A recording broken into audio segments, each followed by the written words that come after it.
after a very successful opening series against the LA Angels of Anaheim, it's the first weekend of this new 2013 season. And yes, the two teams that had the best records in all of baseball in 2012 meet for the first time here in 2013. And it's right here on Fox Sports Ohio.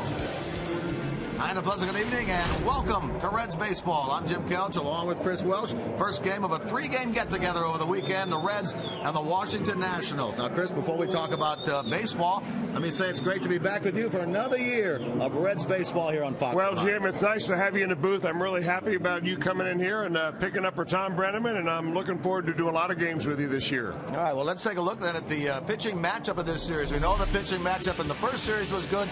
This one equals that. Well, you're not kidding about that. Not only is it a great matchup of two teams for the second series in a row here at Great American Ballpark, you've got good pitchers going at each other. Tonight, an older guy, Danny Herron, 32, against 26-year-old Homer Bailey. Tomorrow, Ross Detweiler against Mike Leake, finally getting this time on the mound. And then Sunday's the game that everybody's looking forward to. Each team is sending his number one pitcher out there in the name of Steven Strasburg versus Johnny Cueto. That will be a dandy.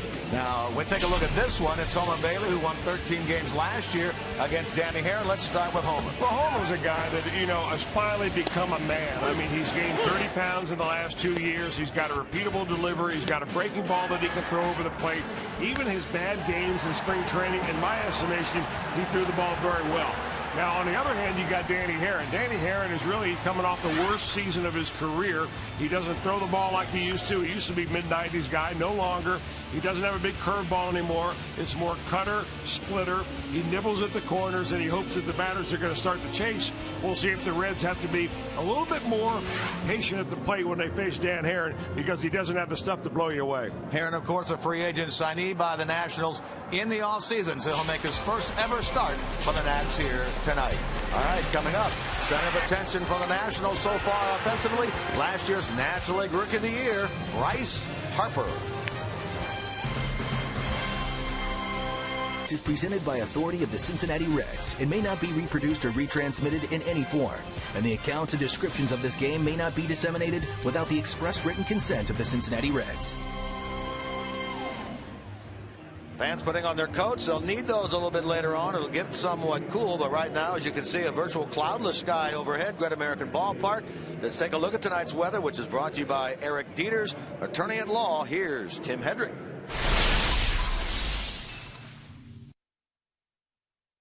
New series starts tonight with the Nationals, and the best way to win the series, according to Tom and Marty and Cowboy and Chris, win the first one. Weather looks just fine. 57 first pitch, halfway home 54. Heading for home about 52 degrees. Get them on, get them over, and get them in. Weather looks great for tomorrow as well, so get down to the ball yard and enjoy this game on Fox Sports Ohio. All right, Jim, thanks for the shout-out. Chris, what about this guy off to a hot start, Bryce Harper? You're not kidding about that. He was off to a hot start in spring training. Where a lot of veterans come into spring training, they take it easy for a while. Not Bryce Harper. He was full metal to the pedal to the metal right from the word get-go. In fact, he batted over .450 in spring training, and he picked up in the regular season right where he left off. First two times he came to the plate, hit home runs. Right now he's 6 for 12, right in the middle of the order for a 21-year-old. He's batting third and one of the hottest hitters in the league. Well, he won the National League Rookie of the Year last year. A lot of it on the strength of the great September that he had. And boy, he's picked up right where he ended. All right, coming up, is this a preview of the NLCS? The Reds in the Central, the Nationals in the East. Who knows? It's early, but we can always look ahead. On Fox Sports Ohio was brought to you by the Ford F-Series trucks, the best-selling truck in America 36 straight years. By Cincinnati USA Regional Tourism Network. Book your stay at CincinnatiUSA.com. And by Skyline Chili. Feeling good? It's Skyline time. First game of this three-game series, the Reds and the Nationals. They played early last year. They were finished by the middle of May, and that's basically going to be the case again this year between these two teams.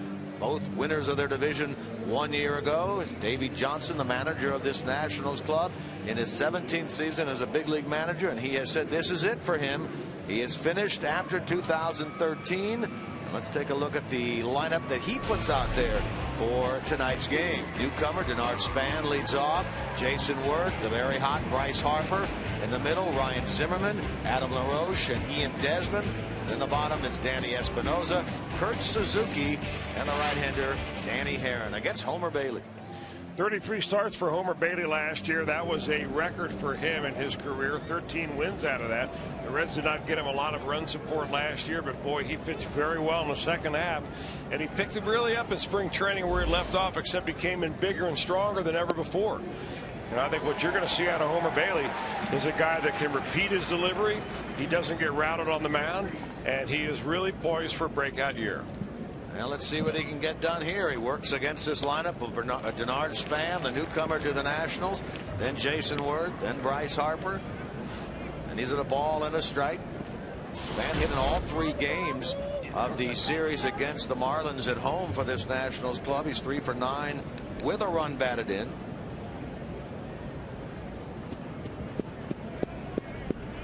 Shade him the other way in the outfield. They pitch him outside, and Hannigan catches that ball low and away at 2 balls and 1 strike. You know, both of these clubs had a shopping list over the winter, was to go out and get a leadoff hitter. Maybe the toughest thing in baseball to find.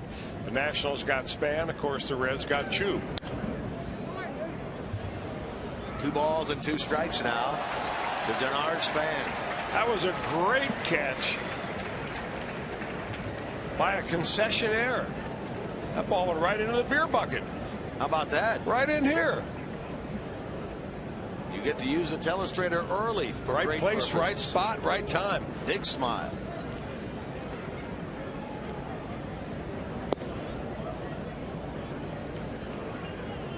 All right, now the count, 2 balls, 2 strikes. We'll get it straight here early on for this 26-year-old out of LaGrange, Texas, Homer Bailey, one of the best pitchers in baseball, Chris, after the All-Star break left. Well, the game that he pitched for the Reds against the Giants in the playoffs was the best one pitched by any Reds pitcher. 7 innings of 1-hit baseball against a team that eventually won the World Series.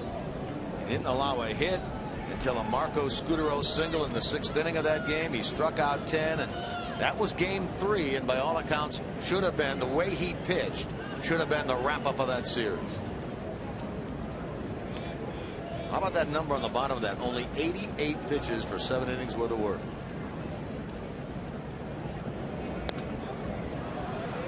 This Nationals club swept the series against the Miami Marlins, winning 2-0 and 3-0 and then 6-1. Did not allow a run in the first 19 innings of that 3-game get-together with the Marlins. Only a Justin Ruggiano home run in the 2nd inning yesterday stopped them from having 3 straight shutouts. Votto moving to his left will feed Bailey. Close, but Span is out. And a good defensive play to get us started here tonight. Pretty good at bat by Denard Span. He made Bailey really work hard, threw some extra pitches, finally on a 3-2 count. Span puts the ball on the ground, and Joey Votto feeds Bailey in time to get the runner at first base. The key to that play, Joey Votto getting the ball to Bailey before he got to the bag. So the leadoff man is out, and the batter now will be Jason Worth. Big home run for Worth yesterday. Part of that 6-1 victory. It came late in the game. It extended their lead from 3-1 to 6-1. He's 2 for 12 here in the early going.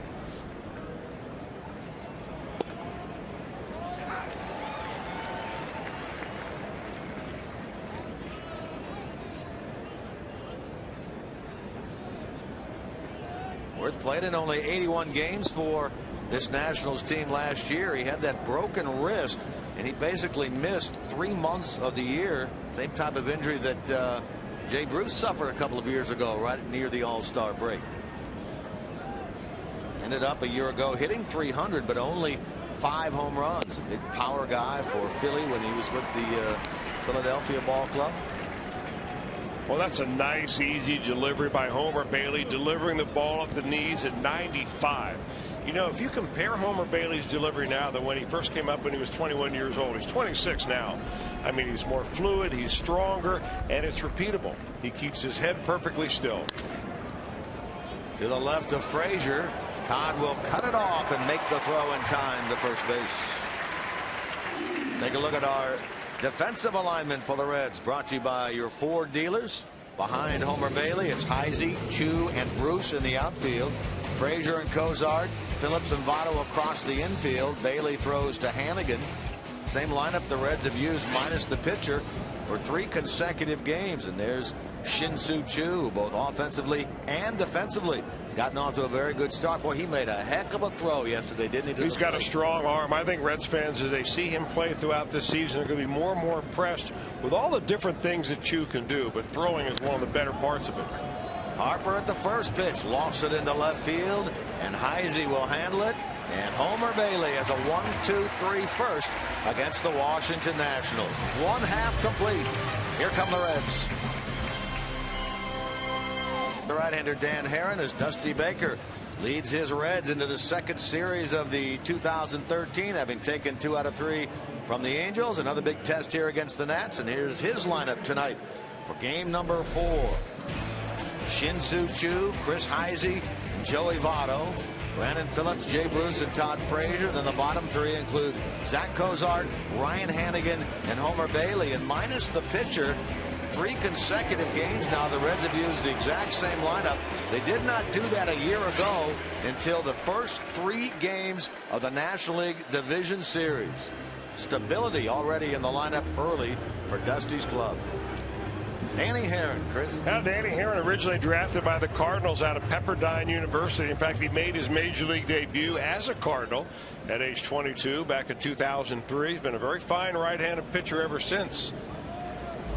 5 different ball clubs. But what you see out of Herron now is not what you used to see. You used to see a fastball that would be well above 90 miles an hour, big curveball, a lot of strikeouts. But now he's had to be one of those guys, as you get older, you lose your speed, and you got to nibble a little bit more. He's had a ball on the strike to Choo, who's gotten off to a good start. 4 of 12, including that home run that started the game yesterday. The leadoff long ball, the 6th of his career. He had 5 of them all last year as a member of the Indians. And really, he has been, I know it's only 3 games, but he's been everything you thought and hoped he would be. Well, at this point, since you only have a small sample size, you watch the approach. You watch him in every at bat, not necessarily whether you get a base hit or not, but you watch the battle that a hitter gives the pitcher. How tough of an out are you?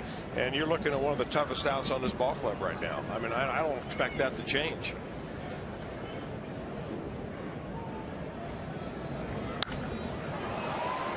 This one in the air to left. Bryce Harper is out there.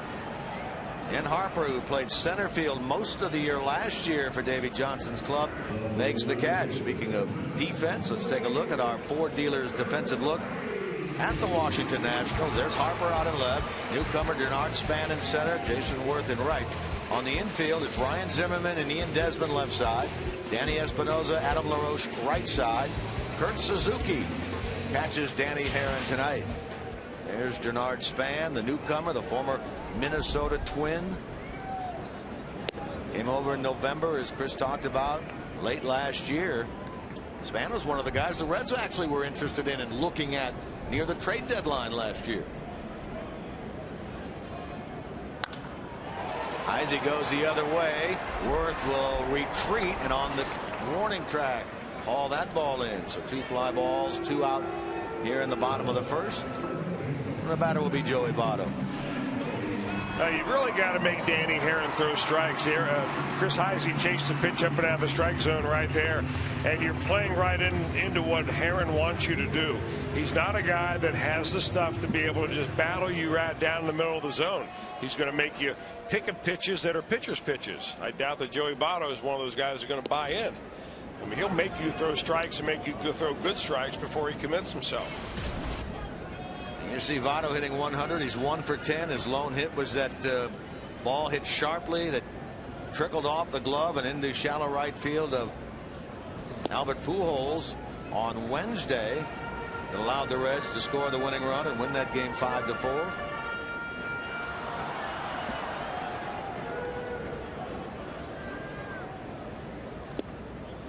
Herron last year 176 and 2/3 innings. Notable in that it ended a stretch of 7 consecutive years in which he had worked at least 200 frames. He's their version of Bronson Arroyo. Well, he's always been a quality pitcher. Base hit for Votto. He's on with 2 men out. Aaron has been a 3-time All-Star. Twice he's been in the top 10 in Cy Young Award voting. He's won 15 or 16 games, it seems like, the last 4 or 5 years until last year. Won 12 games last year with the Los Angeles Angels. Overall, though, he's about 22 or 23 games over 500 in his major league career. And he basically replaces Edwin Jackson in their rotation. Jackson, of course, signed a long-term deal with the Cubs. Brandon Phillips now takes strike 1. Of course, they went without Steven Strasburg in the playoffs last year. Gio Gonzalez made a couple of starts. Jordan Zimmerman, Ross Detweiler, whom we'll see tomorrow afternoon. And now this newcomer, Danny Herron.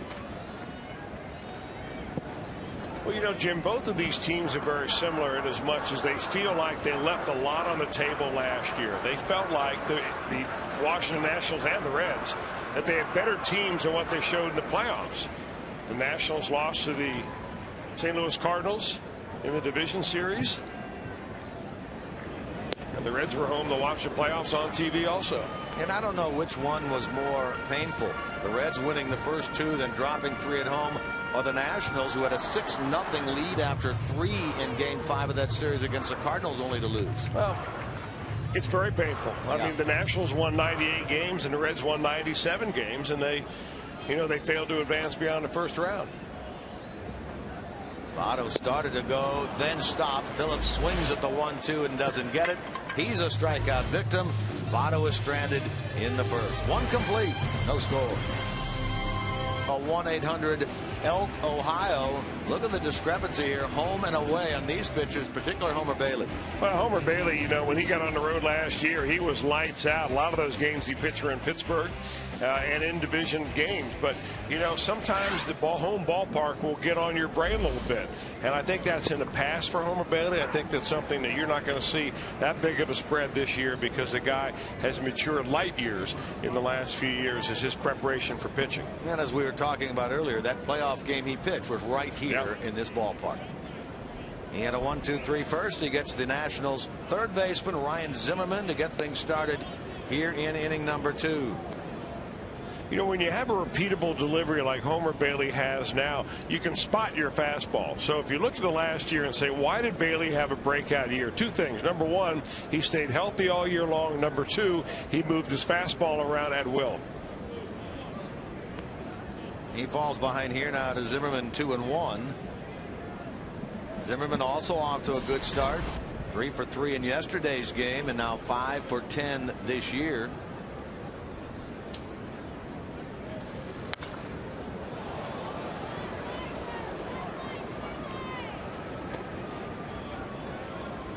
'25 home run man a year ago, Ryan Zimmerman. Well, a lot of fastballs for Bailey this first time through the order. You're wondering if he's trying to go fastballs first time through the order, then the second time through the order break out his slider and his other stuff.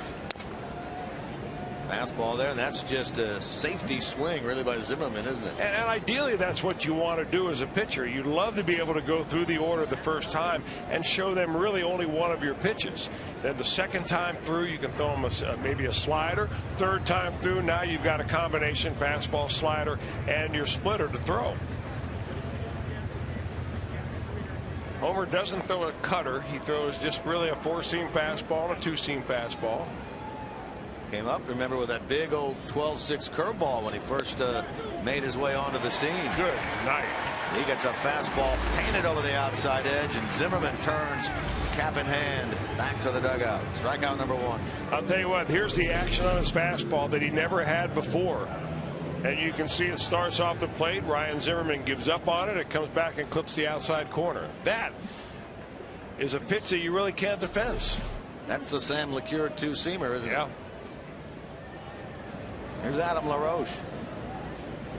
The very relaxed stance of the veteran Adam LaRoche. 33 years old now, re-signed in the offseason with this Nationals club. Is there a guy in baseball that has a more relaxed stance up there than this fellow? I don't think there is. Looks like he's ready to play a slow pitch softball. Yeah, you're right. That's exactly what it looks like, is a slow pitch. He hits home runs like he's playing in slow pitch softball. 33 of them last year, 100 knocked in. He's a Gold Glover last year, a Silver Slugger Award winner last year. Just part of a big year for these Nationals. You know, and it's remarkable too, because he's not really a big guy, and you watch him swing and you think, well, that's not really a power swing. I mean, we saw power when we saw Mike Trout and Albert Pujols and Mark Trumbo. This guy, you know, is skinny by comparison, but he's got good bat speed and he's able to drop the bat head on the ball.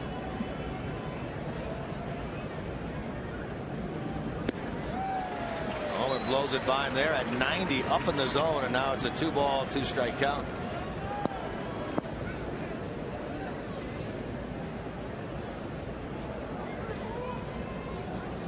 LaRoche came up with the Braves. Remember him playing for Bobby Cox's club. He's also worn the uniform of the Pirates, the Red Sox. Remember him with the Arizona Diamondbacks. He actually signed a 2-year deal in the offseason, so much so that they kept LaRoche, traded away Michael Morse, moved Harper to left, went out and got Denard Span.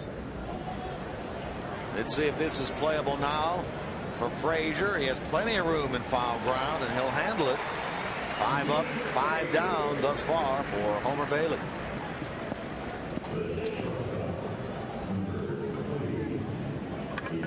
Two out. The batter is Ian Desmond. Well, you know, the Nationals come in, they're flying high. They won 3 in a row against the Miami Marlins, you know, so they're feeling good about themselves. But they also know that this Reds ball club is you can't even compare them to the Marlins this year. The Marlins have traded away a lot of their major league players.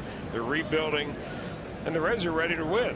And they realize that this is a ball game, this ball series anyway, that comes early in the year against one of the best teams in the league.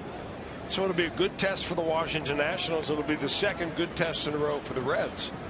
Remember, Chris, last year the Reds opened the road schedule in Washington and then had the Nationals in here in middle of May, so they were finished with them by the middle of May. And basically that's the same story again this year. Hammered down the left field line, but foul. 2 strikes. Reds at the end of April go to Washington, so they'll be finished with this Nationals club this year on April the 28th, 2 weeks earlier than they were a year ago. All the 7 games between the two teams will be finished. As we talked about earlier, is this a preview of a playoff matchup? Well, we'll have to wait many a months to see if the two can go over the long haul and get to the postseason. They would face off together. Many people picking this Nationals club to win not only the National League but the World Series.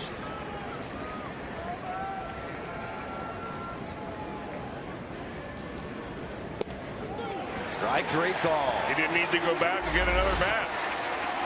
Homer sharp, 6 in a row, couple of strikeouts, inning and a half, no score. Said winning the series against the Angels was more important for the Reds than just 2 wins. And don't forget that you can chat with Hal every home game on FoxSportsOhio.com via Game Connect. Plus, find out which Bearcat player is hopeful that NFL clubs are willing to forget his past mistakes. Get complete coverage of all today's action involving Ohio sports. Brought to you by 1-800-SAFE-AUTO. Drive safe, spend less. Scoreless into the bottom of the second. Jay Bruce, Todd Frazier, Zack Cozart against the deliveries of Dan Herron. Nobody has gotten off to a slower start on this Reds team than this fellow, Chris. Well, he looks jittery at the plate. We've seen Jay go through times like this when, you know, he just doesn't seem like he's ready to bat, that he's not relaxed out there. And there have been all sorts of suggestions for Jay, one of which is, how about a little pre-batting box routine? you know, like a golfer goes through the same routine before he hits a shot every time. Sometimes Jay does one thing and then he jumps back in the box real quick. Other times he puts 1 foot out of the box and he gets back in there. And I think if he could just slow his pace down a little bit, it would give him a little reason to be more relaxed. He will swing at the 2-2 here and miss. So Bruce strikes out. That gives him 8 strikeouts now in 14 early season at bats. He's 1 out of 14.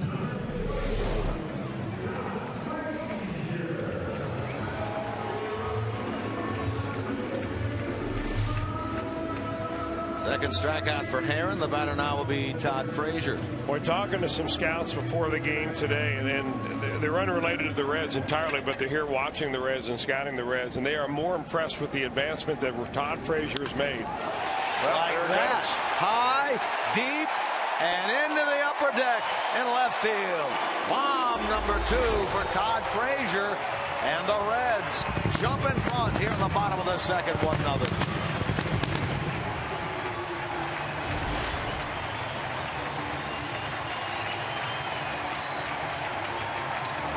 As if on cue, Chris. Well, to complete the thought, the notion was that Todd Frazier's bat speed has increased tremendously from the time he first got into major leagues. I mean, he's a big, strong guy, and he gets a fastball right there and doesn't miss it.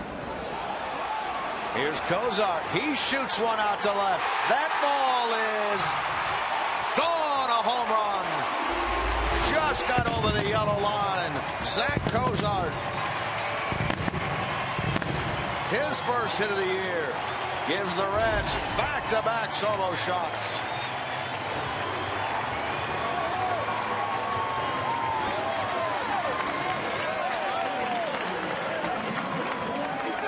Now, Davey Johnson's going to come out and say, hey, would you guys take a look at this, because I think there was fan interference. That ball should not have been a home run.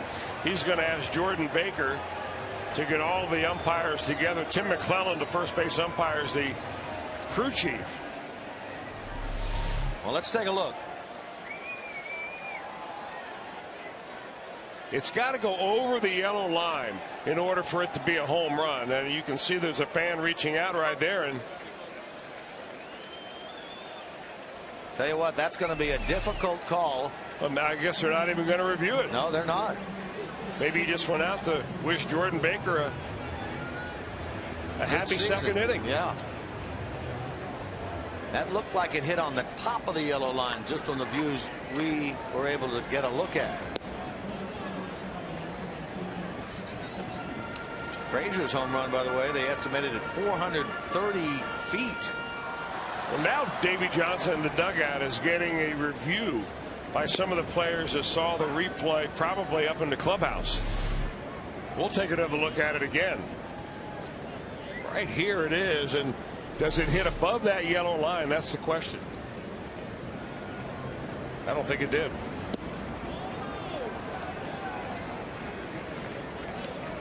Well, as we said, Davey Johnson did come out, talk to the home plate umpire Jordan Baker. We assume that he did not ask for a review. Maybe he said, hey, Jordan, if you were me, would you ask for a review? Jordan said, nah. Let it ride, Skip. Well, they would have gone in and taken a look at the monitor. I don't know. I think I might agree that maybe that ball did come up just a tad short. Moot point now. 2-0 Reds on back-to-back home runs, one by Frazier, one by Cozart. Swinging bunt here by Hannigan. Nice play by Zimmerman, and out at first base is the Reds catcher Ryan Hannigan. Yeah, now that Scott Rowland has retired, or at least not playing baseball right now, I don't know if there's a third baseman in the league that makes this particular play any better than Ryan Zimmerman. He comes in, bare hands it while he's standing on his right foot, his left foot throws off his right foot. And that is just textbook slow roller from a third baseman. One of the toughest plays right there a third baseman has to make. Rowland made it exceptionally well, and so does Ryan Zimmerman. So 2 out. A strikeout of Bruce, a ground out by Hannigan. And in between, home runs by Frazier and Cozart. 2-0 Reds advantage. Bailey bats now with the bases clear. Drove in 5 runs a year ago. A career 164 hitter. By the way, Cozart last year 15 home runs. He gets his first of the year. He had gotten off to a slow start, 0 for 11. In fact, that is hit number 1 for the Reds shortstop. All the runs that the Nationals have given up this year, 3 have come via the solo homer. Well, they only gave up 1 run in the entire series against the Marlins, so automatically they're already now they think in the second inning of this game that this is no sleepy offense. Off the glove of Worth out in right field. There goes Bailey in the second. He is in there standing up. So the bottom of the second continues. That's going to be a double for Homer Bailey. Where Worth was a little bit shallow out there and right, as you would suspect. Well, you're naturally going to play the opposing pitcher, especially a right-handed hitter, shallow if you're a right fielder. But Homer Bailey gets enough of this ball to get it down the line a little bit. Jason Worth, who's normally a very good right fielder, can't put a glove on it. Now Choo will get a second at bat in 2 innings of this game. Slide to left to get the Reds' first inning started.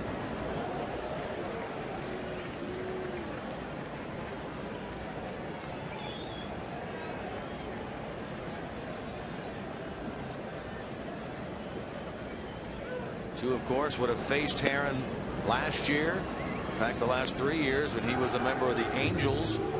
Choo was with the Cleveland Indians. Herron last worked against the Reds and in this ballpark way back in 2009 as a member of the Arizona Diamondbacks. Now he has Choo in the hole at a ball and 2 strikes.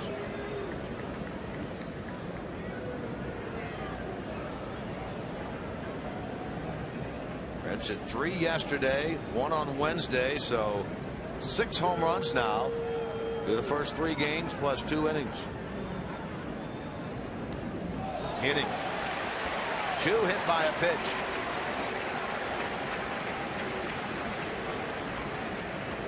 He joins Bailey on the bases. Choo was hit by a pitch to start the game on opening day by Jared Weaver, and he's hit here for the 2nd time this year.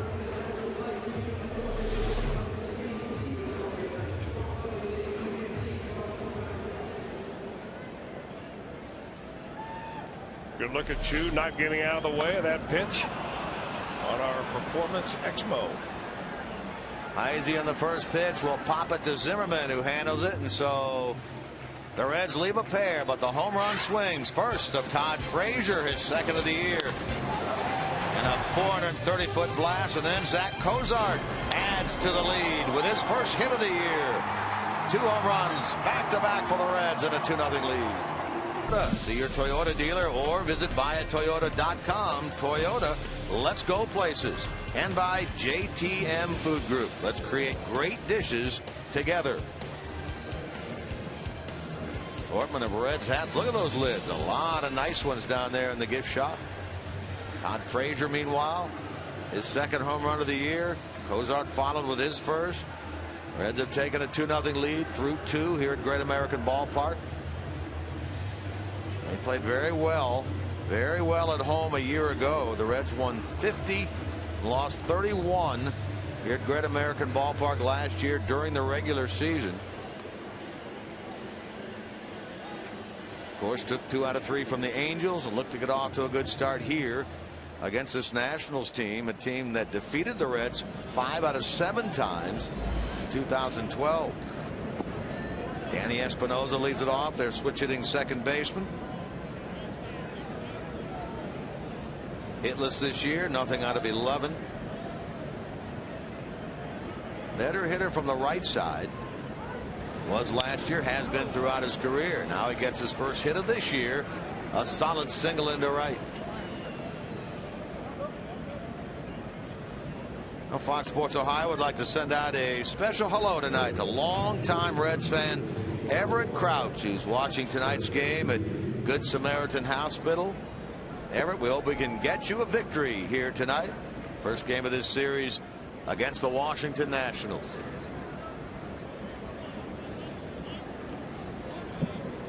Batter now will be the catcher, Kurt Suzuki.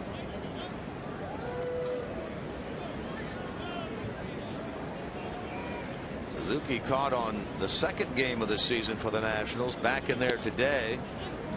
Wilson Ramos is their other catcher.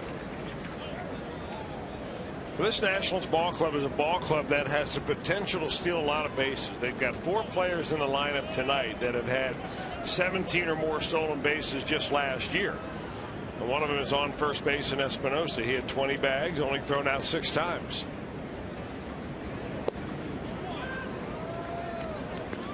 They were a big running team a year ago. They tied for second in the National League in stolen bases with 134. They really haven't had to run, though, yet, Chris, this year against that Miami club. Well, Miami only scored 1 run against them. And with the pitching that the Nationals showed them, they were really in control of most of those games. It's a little different story here when you're playing against another playoff contending team like the Reds. Reds will put numbers up. They've got also very good bullpen, good pitching staff. So this is a little bit more of a higher caliber level of play that the Nationals saw the first 3 games. Ball and 2 strikes to Kurt Suzuki.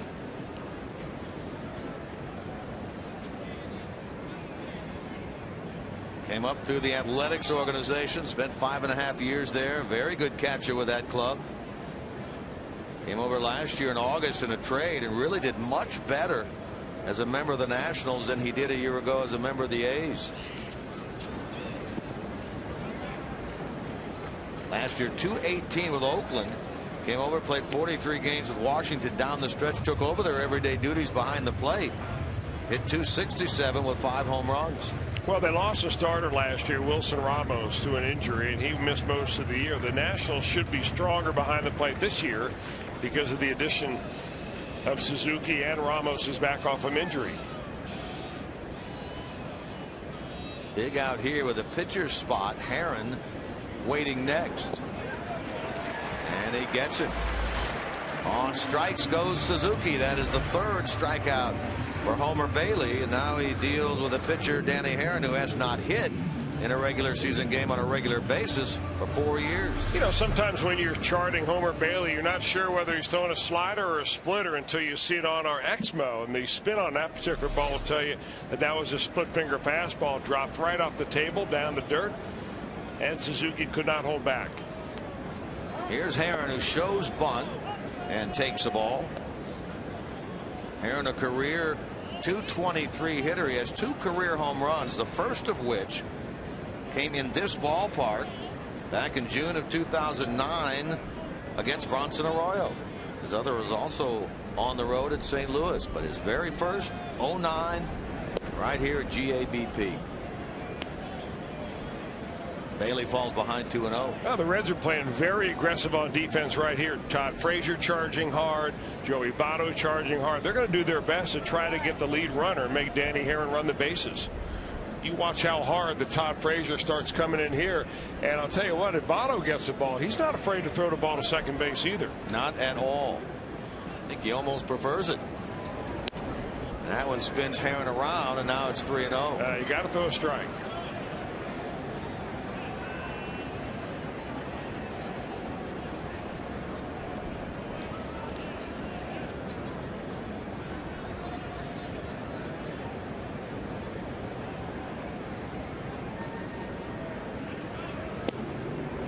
Gets one in there at the knees. 3-1.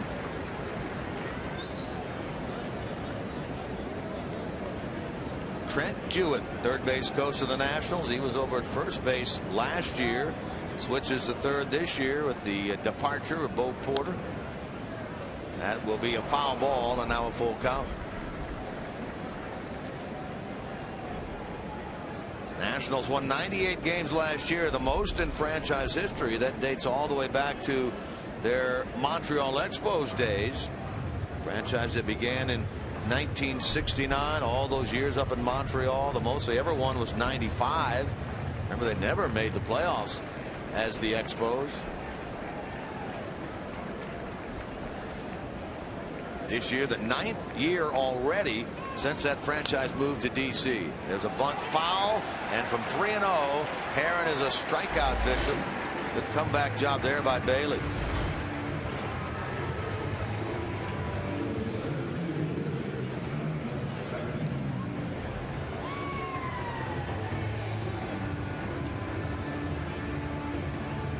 Four strikeouts now for Homer Bailey, and here he is, the one batter away, working around that leadoff single by Espinoza.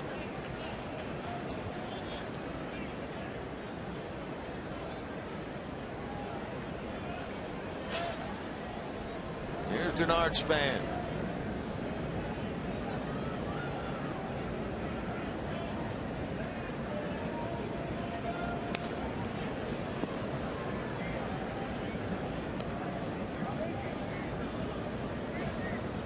And Homer Bailey's on his game, and you can see progressively as the seasons have gone on, going back to 2009 and then forward from there, that he gets more and more first pitch strikes, and that is a key to holding the opposition down. It also shows me he's got more confidence.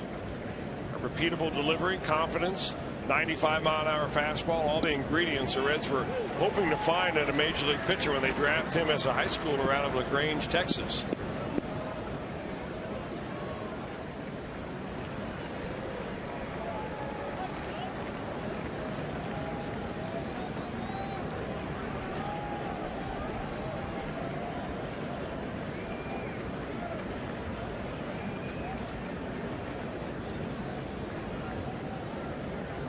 Short lead at first over there by Espinoza. Span takes the ball. He's at 1-2.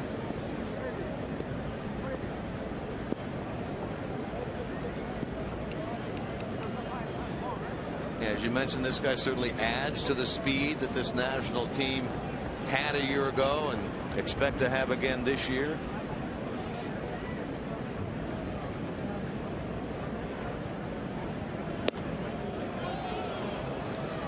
From 0-2 to 2-2.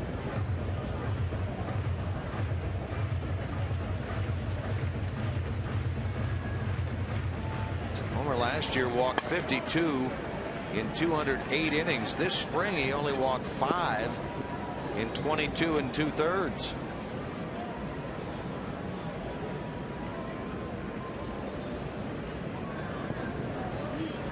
And now from 0-2 to 3-2.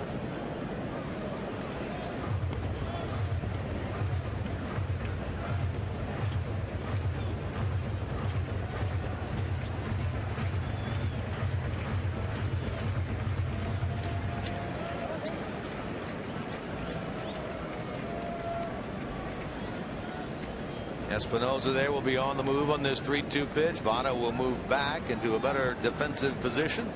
There goes the runner. And we'll do it again on a foul ball. A couple of afternoon games coming up here. The remainder of this series tomorrow at 1:10. Sunday at 1:10. Tomorrow Mike Leake against the lefty Ross Detweiler.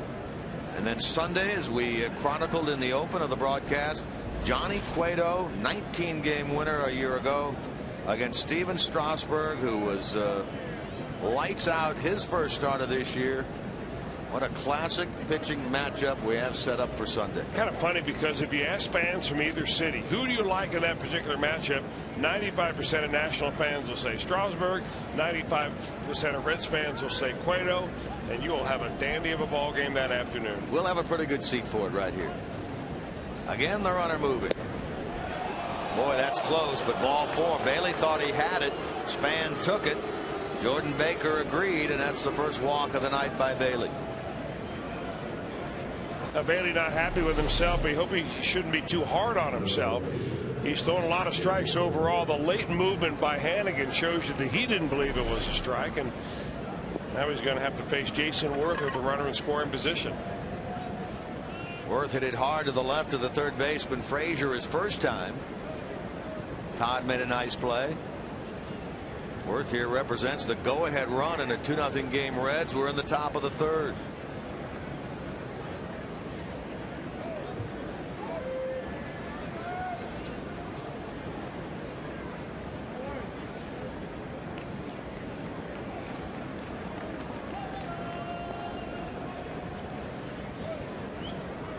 Well, he blew away Jason Worth last time, really on fastballs. Worth had kind of a protective swing and grounded out meekly to the third baseman on a 1-2 count. We'll see if he breaks out the breaking pitches in this at bat. Starts him on with a fastball. I think, Chris, you and Tom were talking about it maybe yesterday about Bailey making the start. One of you made the comment that if you haven't seen Bailey in a while, you may not recognize him. 2 years in a row, he gains a lot of weight, puts on muscle, becomes much stronger. He just misses there. 1-1. Injury-free for the first time in his career last year. You know, and I think that's something that just comes with maturity. Yes, he worked very hard in the offseason. I mean, there's a big difference between a guy who is 21 years old and then all of a sudden he shows up at 26. You're a man. Physically, he is now mature.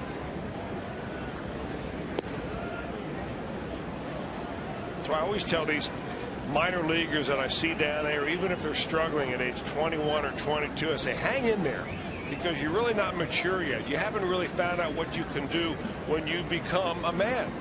And Homer Bailey's a great example of that. He's a much, much better pitcher now. I mean, light years ahead of when they brought him up at age 21. Well, you've yet to see Worth swing in this at bat, and now he's at 2 balls, 2 strikes. Still got that big beard going. Comfortable, I imagine now, but boy, in June, July, August, I would imagine that thing gets a little hot. I think it might be a good look for you. Or not. Votto bobbles it. Votto will flip it, and they got him at first base. Oh, that was close. Votto recovered just in the nick of time.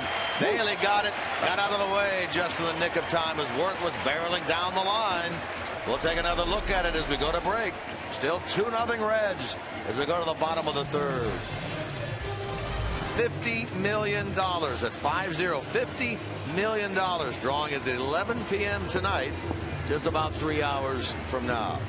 Well, we are very pleased, very fortunate to have a special guest with us in the booth here tonight. Bo Kirby, who's a professor of computer science at Northern Kentucky University, is with us. Bo, it's good to have you here. Hi, thank you for having me here. You're at the ballpark, I guess, for the first time this year, right? Actually, I was here on opening day. You were here yes. on opening day. Now, you had the privilege of meeting Shin-Soo Choo down on the field. Yes, that before was the game. wonderful. Tell us about that. Yeah, we had a meeting about 12-13 minutes, and I asked him about how he feels about Cincinnati, and he said he feels a lot better here than previous place. In Cleveland, yeah. Well, certainly this team has better expectations than the Indians did a year ago as Votto drops that ball into center for a base hit. I know he was traded in the offseason. He comes to a new club, and whether you're from the United States or from South Korea, it's different to go to a new place, and we're glad to know that he's enjoying himself. Oh yes, I was very happy. He found some Korean grocery stores and Korean restaurants too. He did. Well, yes. Good for him. Yeah. Now I imagine you could offer to cook him up some actually, I offered specialties. him, and I told him that I would cook some home food. Did he? What's his favorite? Did he tell you? No, we didn't talk about food that much yet.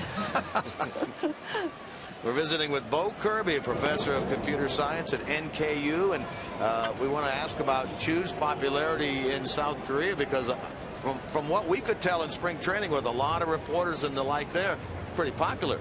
Oh yes, because he has the best record. Our 50 million people, we just love him so much. And actually today we even have some students through the NKU. We have some exchange program, and we have about 55 Korean students, and a lot of them are here and supporting him. That's excellent. That's excellent. Bo, how would you measure the popularity of baseball in Korea? It's very popular in Korea. Actually, there are many sports very popular in Korea, but especially the baseball now. We have almost 10 pro baseball teams, and always there are games.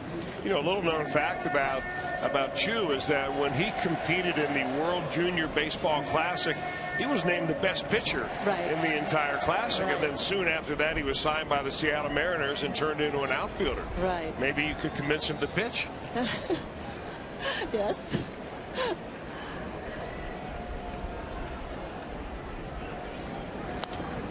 Phillips will foul this ball away, so he stays at no balls and 2 strikes. Now, Bo, over here, I asked him the first day of spring training, what do you want to be called? Shin-Soo Choo or just Choo? He said, please, just call me Choo. Is that how you addressed him today? Actually, I told him the Shin-Soo Choo, but yeah, I think he would like to be here Choo. Sometimes we call it go to here, right? Right. Sure. And that's kind of interesting and cute nickname in Korea. Boy, the Reds get a huge break there. That ball hit hard into right field by Phillips. Dropped for a hit. Votto was reading it, thought it might be caught.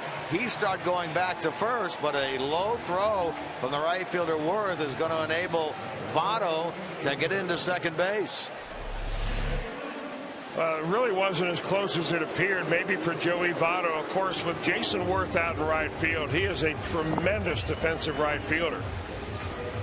And Votto may have thought that he was playing Brandon Phillips a little shorter than he was, or maybe he thought that ball was going to carry more than it did. But as it turned out, the throw short hopped the shortstop, and the Reds have got something going. Bruce is up now with 2 on and nobody out. That's a hit, by the way, for Phillips. No error charge. So 2 on with nobody out. All right, now, Bo, when people get going and Jay Bruce does something good, they'll say Bruce. And when Choo gets going, they're going to say Choo. It's going to be hard to differentiate between the two. He's got to make sure he knows that they're not booing him. No. I'm sure he knows that he's being loved here. Yeah. Hey, Bo, I wanted to ask you, because I was reading some information about you here. You have performed a number of times with the Cincinnati Opera here in town, right? Well, yes. Actually, I'm the guild member of Cincinnati Opera, and actually some years ago I was a super there. So, and I was in some of the operas, and I used to, if I have some time more in summer, I'd love to do that more. Now, tell us the story about falling into the orchestra pit. Tell us that story. That was about like 9 feet, and I do taekwondo. So I think we learned falling in taekwondo. I think that really helped. Without even thinking, I just landed on my back with the head up. Now you're here with Dr. Mearns, Jeffrey Mearns, from president of NKU. New president. New president, yeah. Very, very nice man. He's a wonderful, our community welcomes him a lot. Now you grew up wanting to be involved in literature. How did you get into computer science? Well, I found out that being a writer is not going to support me. Yeah. So I just decided to do something to support me. And my brother studied computer engineering, so he suggested me study software engineering, and I did that. And so I came to Wayne State University in Detroit, and I met my husband there. Excellent. Excellent. Broken bat into left. Harper's going to make the catch, and that's the first out here in the Reds' 3rd inning. Bo, down on the field when you were speaking with Choo, you related to me a story. Maybe you talked with Choo about this, about the chopsticks and the beans, and how Shin-Soo Choo practiced and showed everybody his hand-eye coordination. Tell us that story. Because he was coming here, I was more into him than ever. So I went to some of the websites and internet, and I found some of the talk show he was in, and they were asking him to hit some ping pong balls first. So he hit a ping pong ball with a very small stick, and then it went smaller and smaller, and finally they threw a small bean, and he had one chopstick, and he hit it, and he never missed it. He tried several times, he never missed them. That is major hand-eye coordination. Exactly. Right there. Wow. I think because he's such a hard-working person, he practiced a lot, so he got to get that one.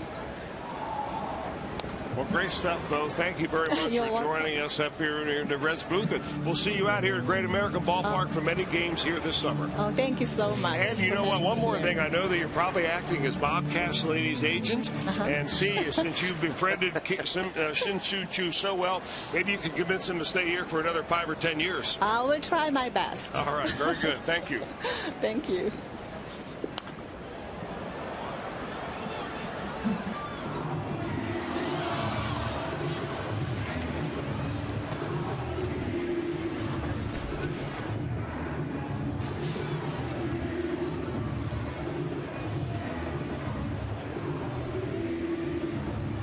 Well, it's nice to visit with Bo Kirby, professor of science, computer science at NKU, and a big, as she admitted, Chris, a big Shin-Soo Choo fan. Oh, I imagine she and her friends are going to be out here all the time this summer, rooting on the Reds, and it was great to have her up here. I want to see you hitting beans with a chopstick. See if you have that hand-eye coordination. It sounds like an upcoming CBTS Tech Talk.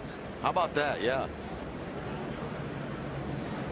And after the episode is over, we can sit down for a feast of beans on the ones that he swings and misses on. We'll just collect them in a bowl, eat them up. And Bo says she's a pretty good cook and can whip up some very good South Korean dishes. So maybe she'll offer something up. I wanted to ask her if she ever had any kimboms. Which is a delicacy that they serve over in a lot of the baseball parks in Korea. Oh, yeah. It's a ring of seaweed, and inside the ring of seaweed is lobster and crab and Korean sausage. I bet she's happy. Maybe I'll mention to Phil Castellini that, you know, if we're going to have a large contingent of Korean fans out here, maybe that's one of the offerings that the concessionaires ought to be able to go up and down the aisles with. You'd try that, wouldn't you? Absolutely. I know you would. To write that one down. See if they've got it at the Kroger.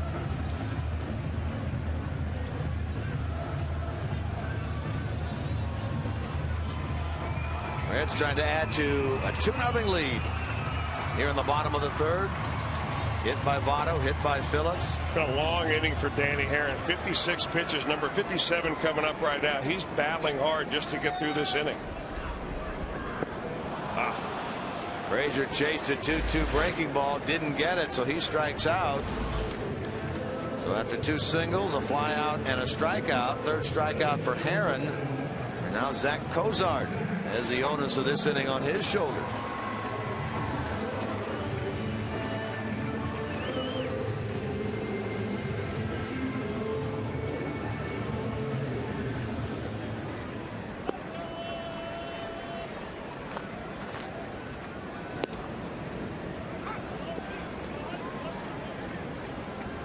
You were talking with Bo about Korean baseball. Manny Ramirez is over there playing right now. He had a big home run, what, a day or so ago?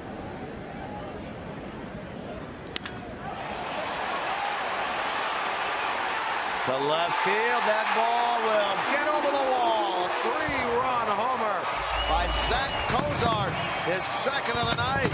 Boy, is that a coming out party for the Red shortstop this evening.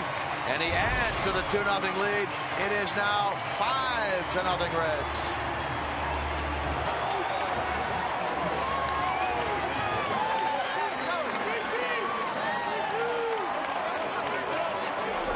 Now look like Cozart got a fastball his first time up. I think that was more of a cutter that didn't cut. You see where Kurt Suzuki was set up low and outside. That ball just stayed middle in for Cozart. And a 2-home run game for the Red shortstop. And we mentioned 15 of them a year ago. 2 of them here tonight for Zack Cozart. Now a pop-up. And it'll be handled over there in foul ground by Adam LaRoche. So Hannigan retired, and the inning comes to an end. So we would say it's 5-0 Reds. Bo Kirby from South Korea. How would you take us to break in South Korea? Go right ahead. Okay. Red 팀이 지금 이제 레드 홈그라운드에서 내셔널로 지금 향해 가고 있습니다. Fox Sports Ohio입니다. There we have it. There we have it. Bravo. Nationals tomorrow. The game time is at 1:10. Plus, the first 20,000 fans receive a Reds fleece blanket thanks to Duke Energy Retail. Then you can stick around for the Reds Collegiate Invitational. that features the University of Cincinnati and the University of Louisville baseball teams right here at Great American Ballpark. For tickets, you can call 513-381-REDS. Visit select Kroger locations, reds.com/tickets.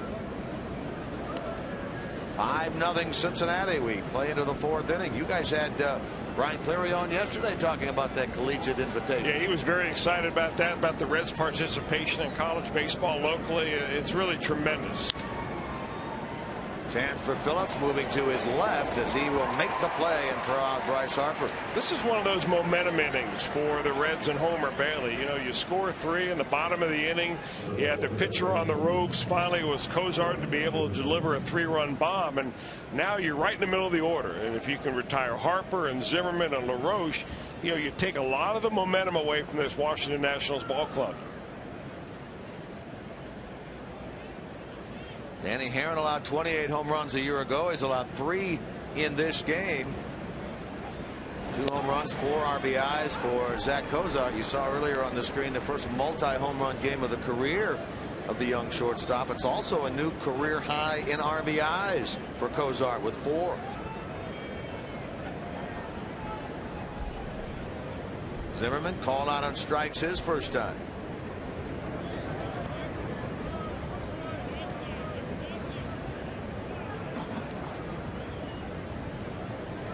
You bilingual, by the way, on any language? No. No, am I? I can order a beer in 2 or 3 languages. Same with me. And ask where the bathroom is. Mm-hmm. That's about it.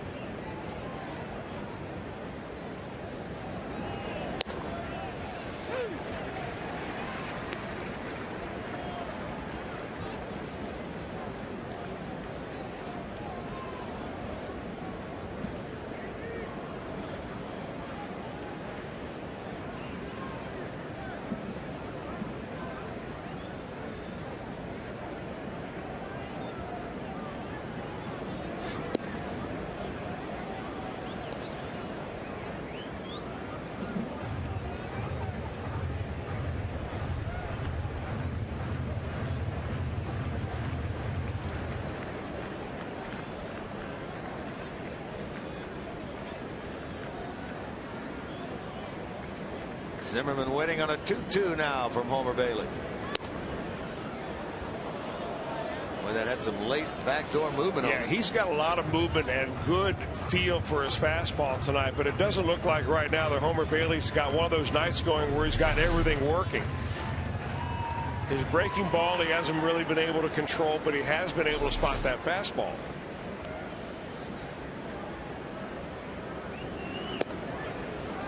And now he loses him on that 3-2 pitch, so a runner on Zimmerman with 1 out. Second walk by Homer against 4 strikeouts.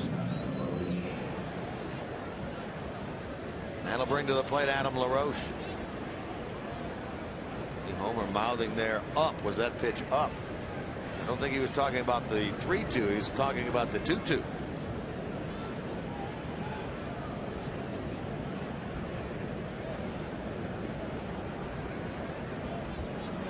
Here's LaRoche.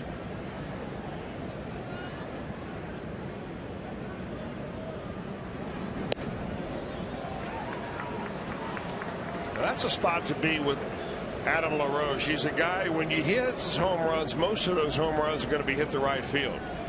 And he's looking for something to drop the bat head on and just kind of clear his hips and drive the ball out to right. But if you put it right on the outside corner, you don't give him that opportunity.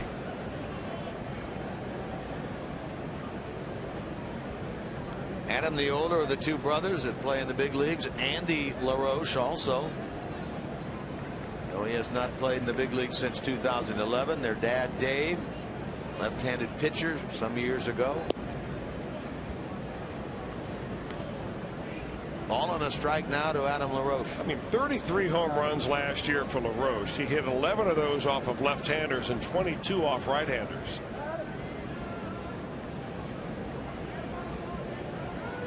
So he is a threat.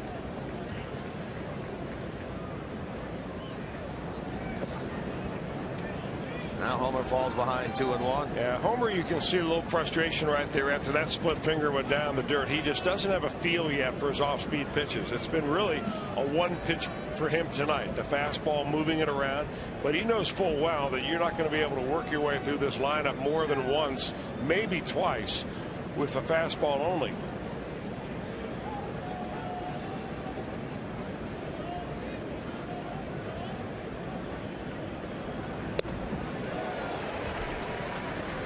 Hardy on that swing, now 2-2.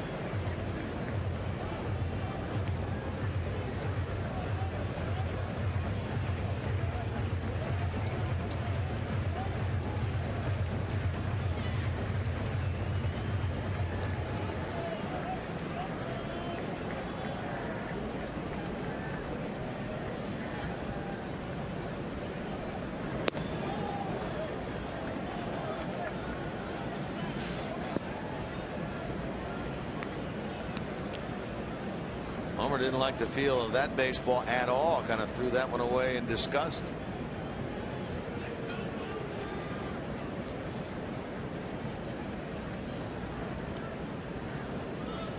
Working here in the top of the fourth.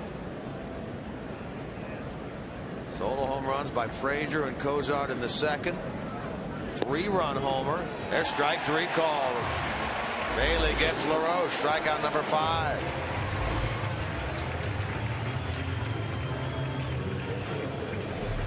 Yeah, that had been fastball, fastball, fastball, and that, again, he's going to go with the number 1, just on the outside corner, right at the top end of the strike zone. So 2 out now for Ian Desmond. Zack Cozart's 3-run homer in the bottom of the third expanded this lead to 5-0 Cincinnati. You know what Homer Bailey has slanted that fastball? He has late finish. I mean, when he finishes with his delivery, he gets right out there over his left knee and really finishes it out. He keeps his head on the target. His hand is way out there extended towards home plate, and a little flip of the wrist at the very end gives it that movement and that extra life. Well, he's gotten Desmond twice to swing and miss. Yeah, Desmond's a good fastball hitter. That was a breaking ball that Homer hung right there, and Desmond just swung right through a hanger.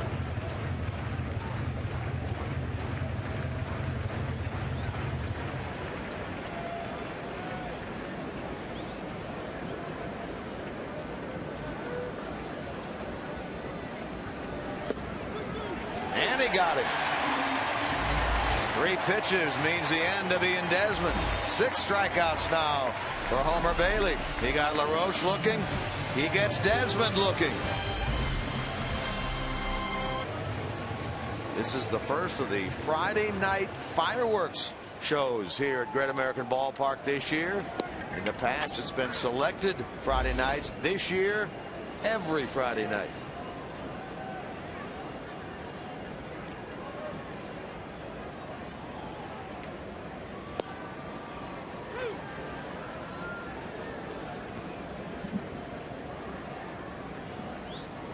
Homer Bailey doubled off the glove of Worth and Wright his first time.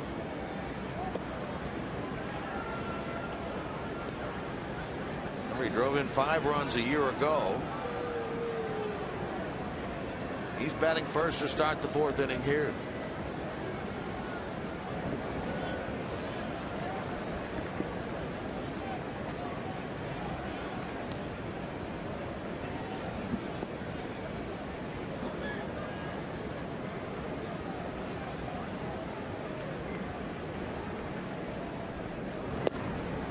Bailey strikes out. First out here in the bottom of the 4th. Take a look now at our trivia question of the game, brought to you by AT&T. Prior to Choo, who was the last player to score 4 runs in their first 3 games with the Reds. The last player to score 4+ runs in their first 3 games with the Reds. Choo, of course, scored 2 yesterday, 1 on Wednesday. Turned out the only run the Reds scored on opening day. He gets ahead here, 2 balls and no strikes. I mentioned earlier he came into this game having reached base in seven times in his first 15 plate appearances. He'd been on once tonight when he was hit by a pitch in the second. I'm at the end. I'm just sitting on the edge of my seat. Can't wait for the answer to that trivia question. That's the kind of question that keeps me up at night. You come up with that thing? Hit well by Choo. Another one. The 3rd of the night. Make that the 4th of the night for the Reds. Choo, he pulled that ball just over the wall and below the Toyota sign. Out in right center field. His 2nd of the year. And it is 6-0 Reds.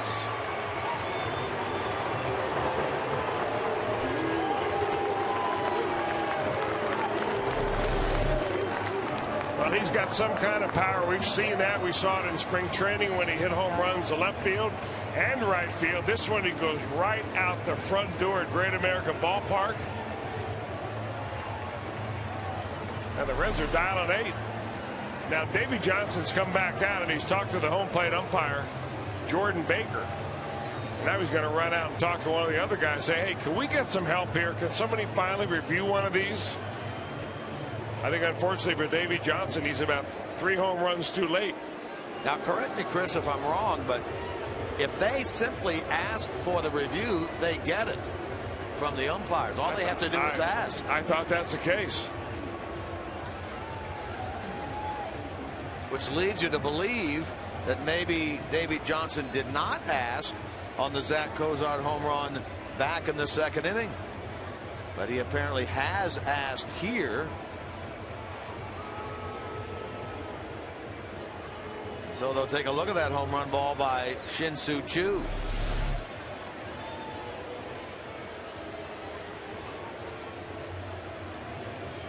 That appeared to hit the fan rather than the wall. Different angle. What do you think? I think this one's going to come back.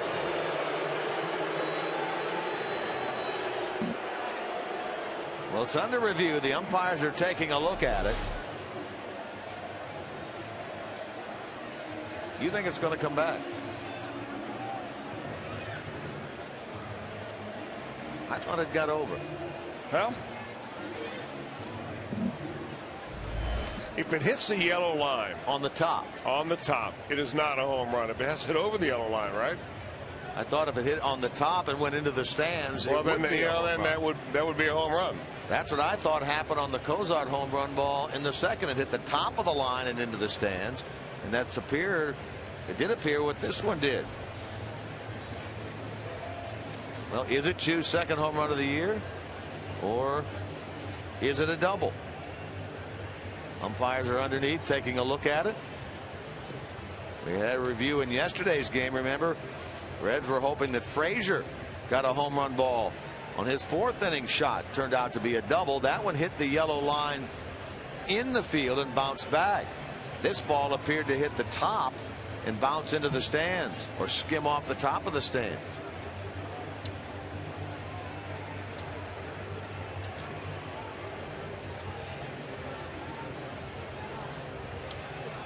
Let's take a look at both of the balls that have been in question tonight. First, Cozart back in the 2nd inning. That was to left field.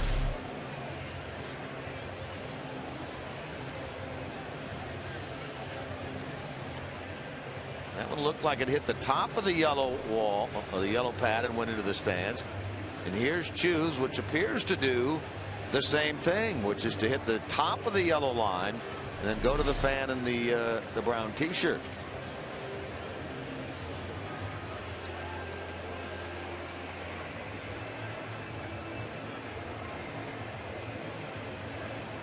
Well, if it stands, it'll be 6-0 Cincinnati. If not, I'll have Choo at 2nd base with 1 out. Yesterday's review of the Frazier home run was quick and simple. This one taking a little bit more time.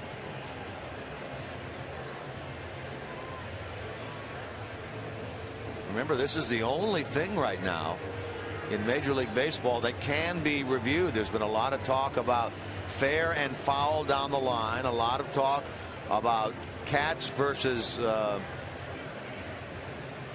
blocking the ball out in the outfield.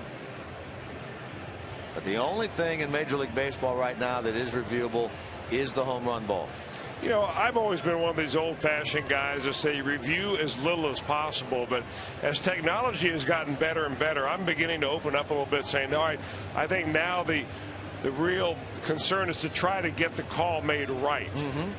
But what they could do is streamline the process, because all of these games are on tape. They're all being watched back in New York City by MLB.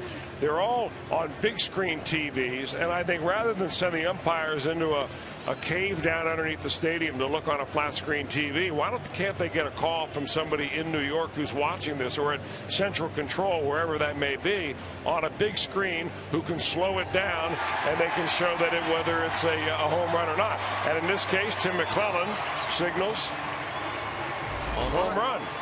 Crew chief Tim McClellan, the first base umpire, came out of the dugout, signaled home run. Fans loved it. Now the explanation to Davey Johnson. 3.5 minutes it takes the umpires to review. That ball hit by Choo, hit his first Reds home run yesterday, and he gets his second tonight. The fourth home run of this game now by the Reds. It also marks the 5th time in the career of Danny Herron that he's allowed 4 home runs in a game.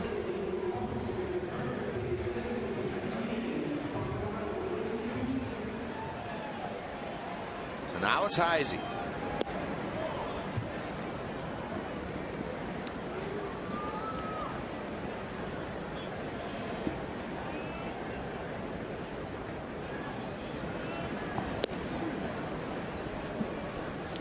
Heisey's 0 for 2.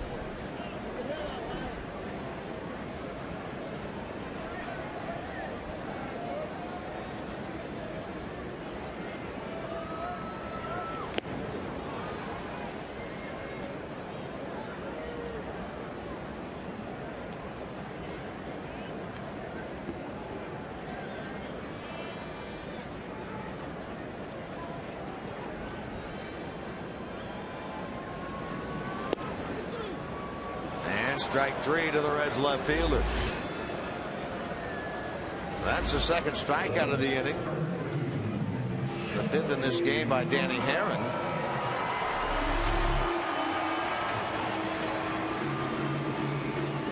Pretty good location there by the veteran right-hander. 2 out for Joey Votto. Both these pitchers, by the way, you notice working without sleeves. On a cool night, temperature at game time is 60. You can see them blowing on their hands.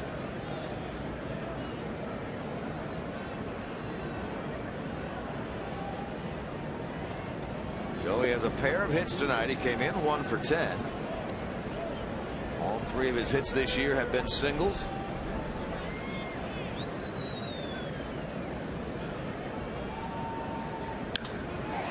And he'll get another one here as he yanks that ball into right. Votto's 3 for 3. Well, when Joey Votto went to bat for the first time tonight, his batting average was an even 100. He was 1 for 10. And I almost said at the time, folks, get a good look at that number 100, because you're not going to see it again. Right. And now that he's 3 for 3, he's raised his average, and that 100 is long in the rearview mirror. 4 for 13. That would compute to what if you just did it off the top of your head? I would not do it off the top of my head. I promised your other partner, Tom Brenneman, that I would not do it. I would say it would be just slightly over 305. Slightly over 305. Be pretty darn close. Just calculating very quickly. So you raise your batting average a couple hundred points in a matter of 3 at-bats. You can do that early in the year. Movement now and action down in the Nationals bullpen. The only lefty they have out of the pen is the former Cub, former Pirate, Zach Duke, who's throwing. Zimmerman. Short way to second. They get the force out on Votto, putting an end to the bottom of the 4th inning. But the fireworks during the game continue for the Reds. Choo hits his 2nd of the year. 4th of the night for Cincinnati. And it is 6-0 Reds. 3-4. The Washington Nationals here on Fox Sports Ohio. Jim Day with you, and we talked on opening day about Reds coach Mark Berry, who has cancer in his neck. Now, they believe they caught it early, and as the guys told you on opening day, he was set to start his chemo treatments on Tuesday. Well, anyone that's been around cancer, it's been in my family, and has been around anyone that has had chemotherapy, it is a tough situation. So tough that on Wednesday, he came to the ballpark and was so sick, they sent him home. Now, he will do chemo every Tuesday for 7 weeks, and then radiation 5 days a week, Monday through Friday, for 7 weeks. So certainly a tough situation, but if anyone's tough enough to get through it, it is Mark Berry. And we certainly send out our prayers and best wishes to he and his family. And one note, guys, Miguel Cairo will take his place on the road as one of the Reds coaches. He will be in the dugout in St. Louis. All right, Jim, thank you very much. I know, Chris, you and Tom have talked about it. We talked about it late in spring training. It's just a debilitating set of circumstances that Mark Berry is going through. The cancer in his tonsil, in his lymph nodes. I talked to him at spring training, and I know you did too. He said, hey, I'm going to do what I have to do, put this behind me, and move on. Well, he's got all the support, of course, of everybody in that clubhouse and everybody in the Reds organization. And, you know, he's the longest tenured Reds coach. Going back to the days when he was in the minor leagues with the Reds, been in the organization for a long time, and just a true professional. And I'll tell you, we hope that it all turns out well. We're all confident that it will turn out well. And he knows he's in for a tough road. Sure. But he'll be better, and we just can't wait to get him back full time. We've seen Chris Spire coaching at third base. He'll continue to do that. Dusty Baker talked about the addition of Miguel Cairo, who's learning the ropes of being a coach after being a player for a long time up until this year. He's now on the coaching staff of this Reds club. Good start, meanwhile, here in the 5th inning. There's Miguel. Played 3 years with the Reds. Espinosa fouls out to the catcher Hannigan to get the top of the 5th started. Kurt Suzuki up there now. The pinch hitter Roger Bernardina on deck. So Danny Herron is going to be finished after 4 innings in his Nationals debut, having given up 4 home run balls and 6 runs total in this game. Zach Duke had been up and throwing, a left-hander, earlier in the Nats pen.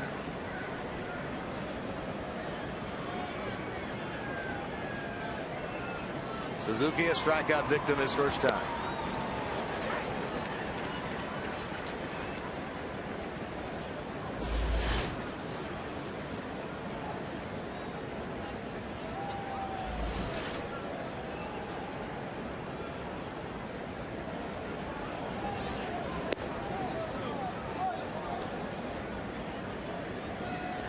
Suzuki, a native of Hawaii, played collegiately at Cal State Fullerton. Talked earlier about the success he had initially coming over to this Nationals team last year. Nice backhand pick by Votto, and a good feed to Homer Bailey. Duo handles that. 3-1, 2 men out. Now Bernardina will be announced as the pinch hitter, so Herron finished after 4.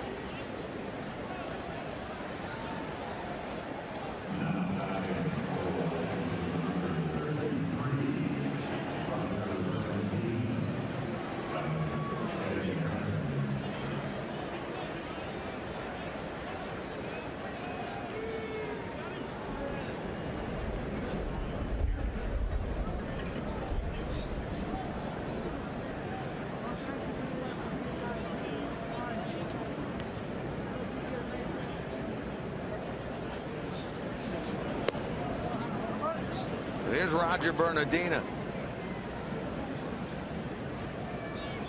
He's played in a game but hasn't hit yet this year.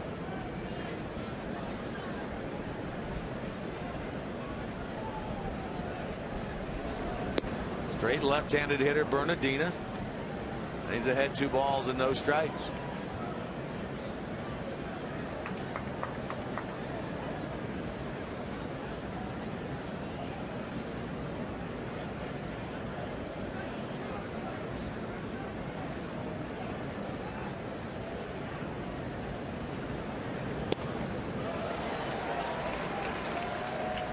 Bernardina last year hit .291 with the Nationals with 5 home runs.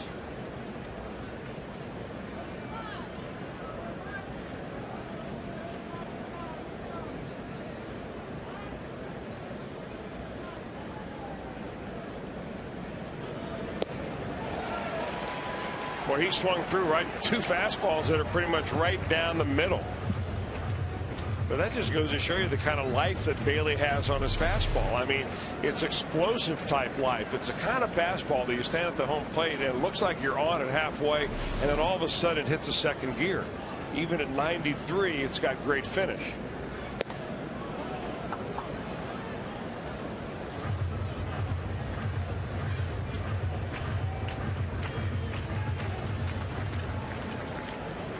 Nobody on with 2 out here in the 5th.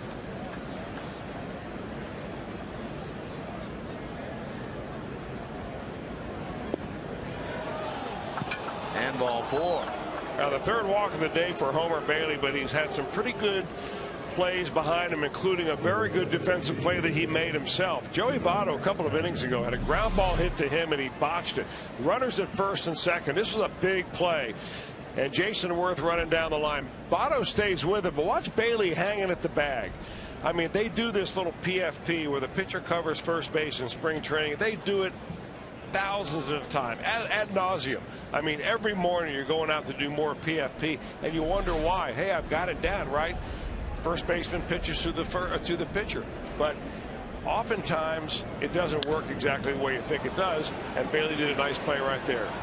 Span floats that ball into center field. Bernardina will advance. So after the first 2 retired in this inning, the next 2 have reached. Yeah, that would really sizzle. There should sizzle Homer Bailey. I mean, you've got 7, 8, and 9 coming up in the order. You retire Espinosa, then Suzuki, no problem at all, and then you end up walking the pinch hitter with a 6-0 lead. Now the next guy gets a base hit, and before you know it, now you got Jason Worth, who's got home run power. Bryce Harper, who's also got home run power, hotter than a pistol. So now all of a sudden you've created a situation where you've got to bear down a pitch just to get out of the inning. Worth his first home run of the year yesterday is a 3-run shot. He bats here with 2 on, 2 out in the 5th. He could cut the Reds' lead in half.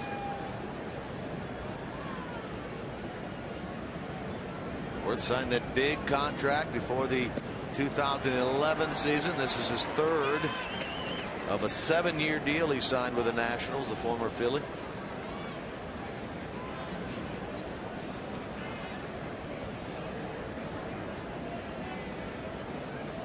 He's grounded out twice. Chris was talking about that very nice play that Bailey made in hanging in there. Votto made in recovering that ground out that ended the 3rd inning. Ball on the strike.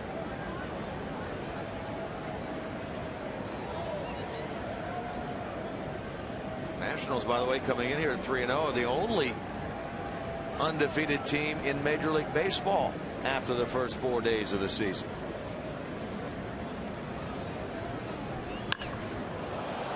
He hit it high. He hits it deep toward left center. Choo is on the track, and Choo will haul it in.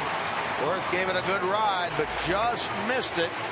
And Bailey hangs another 0 here in inning number 5. Nationals this coming Sunday, the wrap-up of the series and the homestand. The first 20,000 fans receive a 2013 Reds magnetic schedule and car magnet thanks to PNC Bank. For tickets, you can call 513-381-REDS. Visit select Kroger locations or go to reds.com/tickets. That's the first 20,000 fans on Sunday get a 2013 Reds magnetic schedule and car magnet thanks to PNC Bank. Meanwhile, a new pitcher into the game for the Nationals. This is the left-hander, their only lefty out of the bullpen, Zach Duke. I'm not surprised to see him, but Zach Duke, you see last year, 13 innings and 8 games overall. Spent some time in the minor leagues. Former Pittsburgh Pirate. He gets Bruce to lead it off. In this game, is struck out, flied out.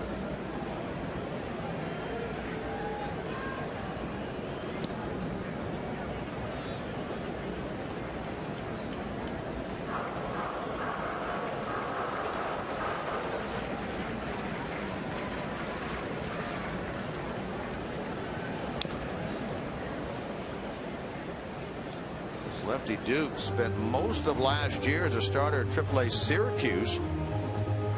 Had a very good year down there in the International League, where he won 15 games. As Chris alluded to, only 8 appearances in the big leagues with the Nationals. And he gets Bruce to chase an off-speed breaking ball, and for the second time tonight, Bruce strikes out. Well, he did take extra BP today, and Dusty was talking about that. Someone asked him, what does the extra BP do? He said, at the least, it gives him confidence. Well, he looks great in batting practice. But it's more of a mental thing. I mean, hitting at this level, yes, it takes eye-hand coordination, good eyesight, pitch recognition, good mechanics, and all the other things that go along. But more than anything, it also, you need confidence. And right now, there's not a whole lot of it going on with Jay Bruce. Frazier hammers that ball into left field. Boy, you talked about the quickness of his bat earlier, Chris. It really does appear as he is seeing things much better here early on. You know, he's so unorthodox, and a lot of scouts along the way, even when he played amateur baseball, said, you know what, you're never going to be able to hit like that. He pulls the bat back, he straightens out his left arm, he bows it a little bit. I mean, that is not what you teach out of the book, but Todd Frazier has a knack for getting the barrel of the bat on the baseball, and he's a big guy. I mean, look how much bigger he is than the first baseman LaRoche. And LaRoche had 33 home runs last year. So, you know, Frazier's a guy that, you know, is just going to get better and better. With the ball really jumping off his bat, it's got that unique sound here early in the season. Cozart, a pair of home runs so far in this one. Solo in the second, 3-run in the third. Career best 4 RBIs now in this game. He came into this contest without a hit. He was 0 for 11. Now he's 2 for 13 with 2 homers and 4 driven in.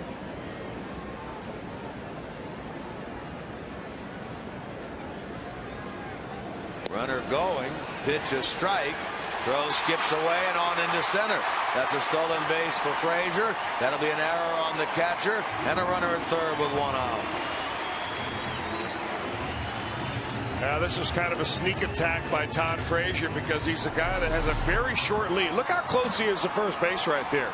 I mean, he hardly has a lead at all. So Zach Duke is thinking, well, I'm not even going to pay attention to him, but he gets a running start as soon as Duke lifts his leg, and he is able to jog into third with the error as the ball goes into center. First steal of the year for Frazier. Error on Suzuki, the catcher, on the throw. Forces Davey Johnson to move his Nationals infield in. The Frazier 90 feet away and only 1 out.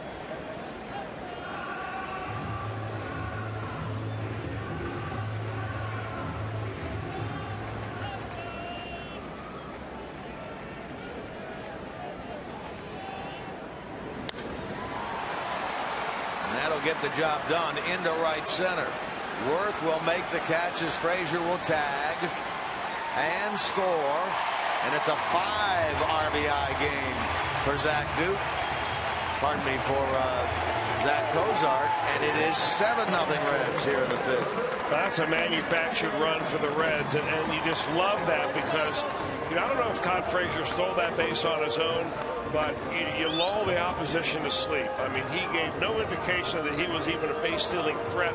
Next thing you know, with an error, the ball goes into center. He goes to third and presents Cozart with a nice, easy RBI opportunity. And just like that, they get a sac fly, 7-zip.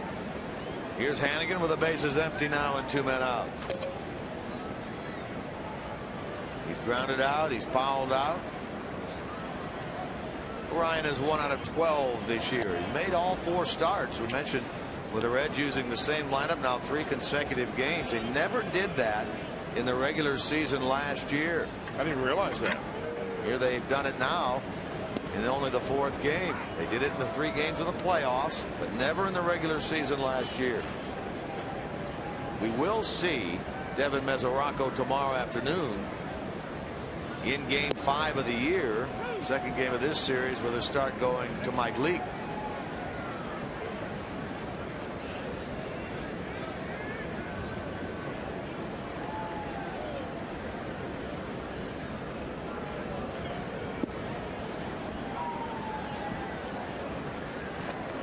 There's Devin. What a terrific spring he had. Beat out the veteran Miguel Olivo for the #2 catcher's job on this team.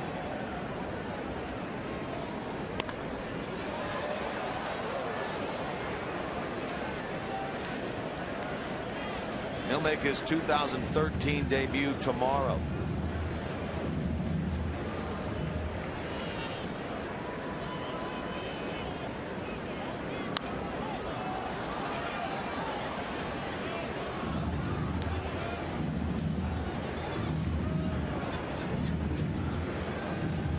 Homer Bailey waits on deck. Not near the on deck circle, but rather over near the top of the dugout. Espinosa will throw out Hannigan, putting an end to the bottom of the 5th. But another scoring inning for the Reds. They get one on a sac fly by Cozart. 7-0 Cincinnati. Players and with the skipper Dusty Baker. That's Reds Live post game brought to you by King's Honda in the King's Auto Mall. Visit King'sHondaUSA.com. Homer Bailey in this game through 5. He's allowed just the 2 hits. That was a single to Danny Espinosa in the 3rd. And a single to Denard Span in the 5th. He's walked 3. He's fanned 6. And he has the support of the Reds long balls tonight. 7-0. Last year, Bailey was given 4.5 runs of support per game. He got more than that tonight. A 7-0 cushion as he works in the 6th inning. Trying to make it 4 for 4 for the Reds in quality starts. First Cueto, then Latos, then Arroyo. Now hopefully tonight Homer Bailey. Bryce Harper leads it off. Well, he's been very aggressive, Bryce Harper has, but as you look at his short career, this is what he has done against starting pitchers in his 1st, 2nd, 3rd, and 4th AB. You can see it's a gradual climb. So the more he sees of a pitcher, the more the advantage lies with Harper. 0 for 2 tonight against Bailey. Swung at the first pitch the first time up, fly to the left fielder. After just 2 or 3 pitches the second time up, hit a ground ball to Brandon Phillips.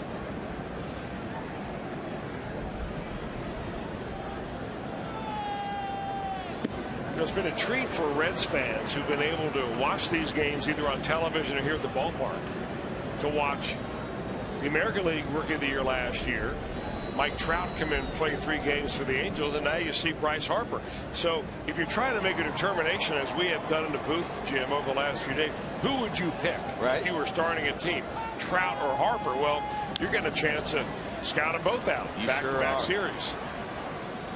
Shallow in the left, and Cozart will handle that ball. Nice job there of Bailey to put that ball right in on the hands, Chris, of Harper. Well, that's the one thing that Homer Bailey's been able to do all night. We'll take a look at this at bat pitch by pitch presented by Mazda. Is throw his fastball. He's really not had good control of all of his breaking balls, so that is an off-speed pitch there. But for the most part, it's number 1 after number 1 after number 1.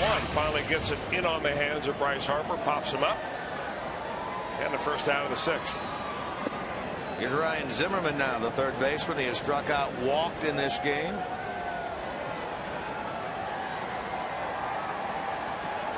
He had that 3-hit game yesterday, putting him at 5 for 10 in that series against the Marlins. That run, by the way, scored in the 5th inning, the first that the Reds have produced in this game that did not come via the home run ball.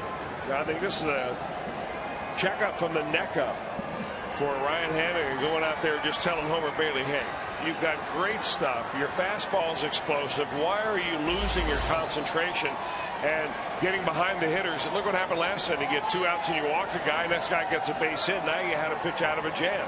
Let's save that and concentrate right now. To right field. Bruce has the beat on it. 2 out.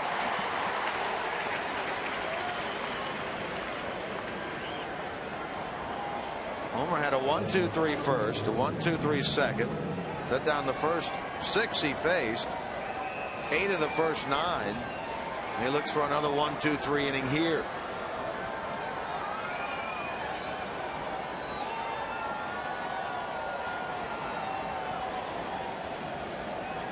LaRoche is fouled out, struck out. Nothing out of 2. 7-0 Reds. 6th inning from Great American Ballpark on this first Friday night of the 2013 season. 1:10 tomorrow, 1:10 on Sunday. Weather going to continue to warm up the next 2 days, and then the Reds hit the road for the first time after the game on Sunday, headed to St. Louis and Pittsburgh.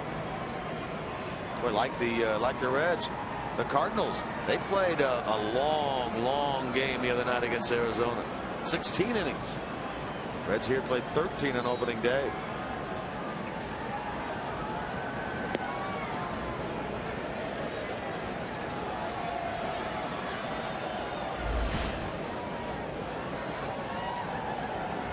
Nationals club, after this 3-game set here, goes right back home. 6-game homestand that features the White Sox and the Atlanta Braves. LaRoche to Phillips, and another 1-2-3 inning for the 26-year-old Texan. That's 3 of them in the game, and he's got himself 6 innings of shutout baseball here at GABP. This season here at the ballpark, it's the Kroger Meal Deal. Check concession stands throughout the ballpark for the Kroger Meal Deal, which includes a full-size adult hot dog, a bag of chips, 16-ounce Coke, and during this homestand, David sunflower seeds. Make sure you get your Kroger Meal Deal today. Homer Bailey getting congratulations in the dugout from, among others, the manager, Dusty Baker. It appears after 98 pitches that he's finished for the night. Why not? I mean, he pitched a real good ball game. He's got guys down in the bullpen that are rested, ready to go. Homer doesn't want to come out. You can see that right now. He wants to come out there and finish the ball game.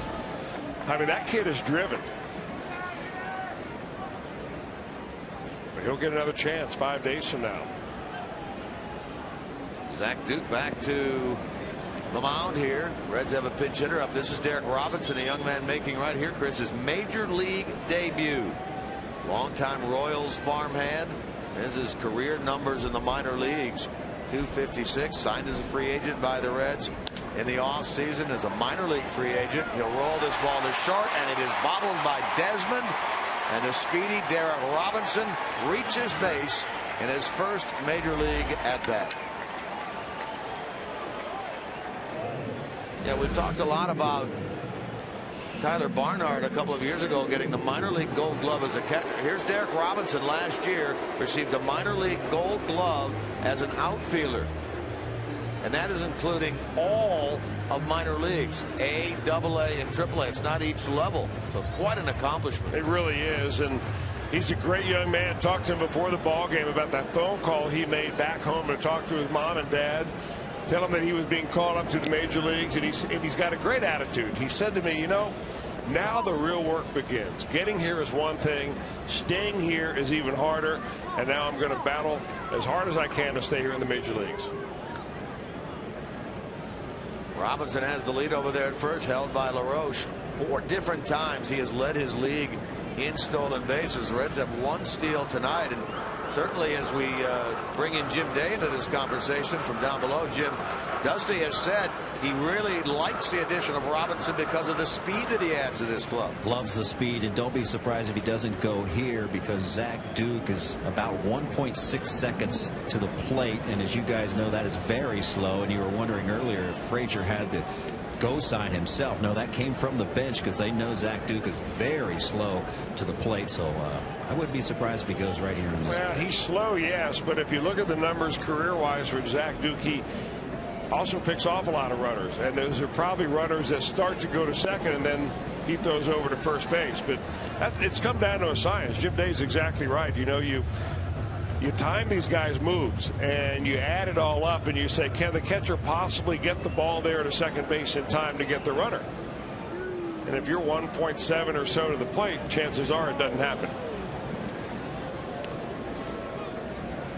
Duke in his career has given up 45 stolen bases. Catchers have thrown out 41.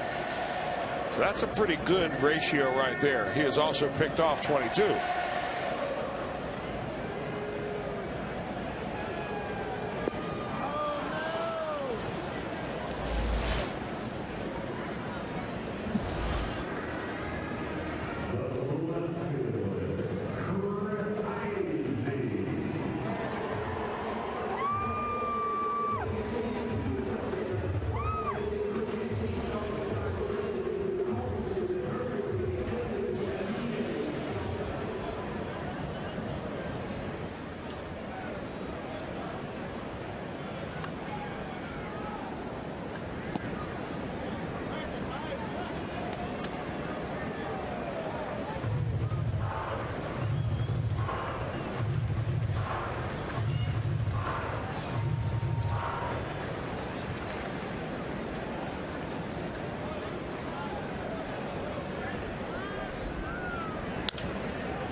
Double play ball to short. They'll get one there. They got them both. Tim McClellan rings up the runner at first base. That's a 6-4-3 inning-ending double play here in the bottom of the 6th. We head to the 7th. All Reds, 7-0. Summary. And a power-packed night for the Reds. Fireworks after the game, fireworks during the game. First Frazier. That came in the second, his second of the year. Cozart followed. His first hit of the year. Headed 2-0 Reds. Cozart later, an inning later, a 3-run shot. All this against Danny Herron. That made it 5-0 Reds. And then Choo in the 4th inning. Did it get over the wall? They looked at it on tape. They gave it a review. They called it a Choo home run, his second of the year. So 4 home runs in this game and a 7-0 Reds lead as we progress into inning number 7. Chris, a new pitcher on for the Reds. Homer's out. Manny Parra makes his Reds debut. Yeah, the first look that we'll get at Manny Parra, left-hander, came over from the Milwaukee Brewers. As a free agent, the Reds thought they needed an extra left-hander in the bullpen. That was back really when the plan was for Aroldis Chapman to be in the starting rotation. Now that Chapman is back in the bullpen, they kept Parra. Signed him to an offseason deal. And last year with the Brewers in 2012, that was the first year that he didn't split time between the bullpen and as a starter. Career-wise, he has 74 major league starts and a 26-33 record.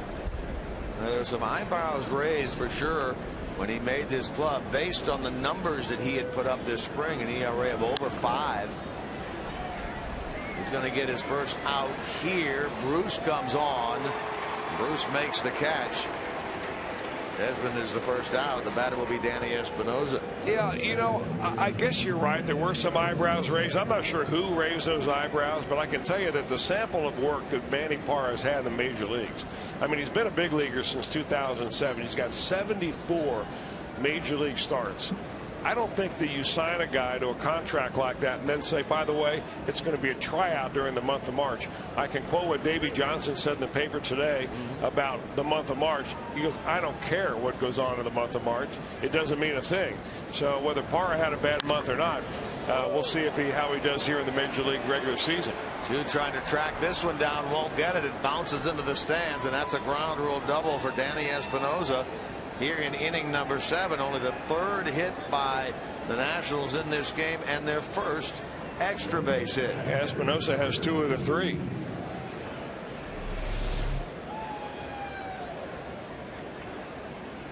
Nice short swing on a fastball right down Broadway. Kurt Suzuki is up. While we have a moment, we want to pass along condolences. Our thoughts and prayers go out to the director of medicine for this team, Dr. Timothy Kremchek, whose mother, we understand, passed away earlier this evening.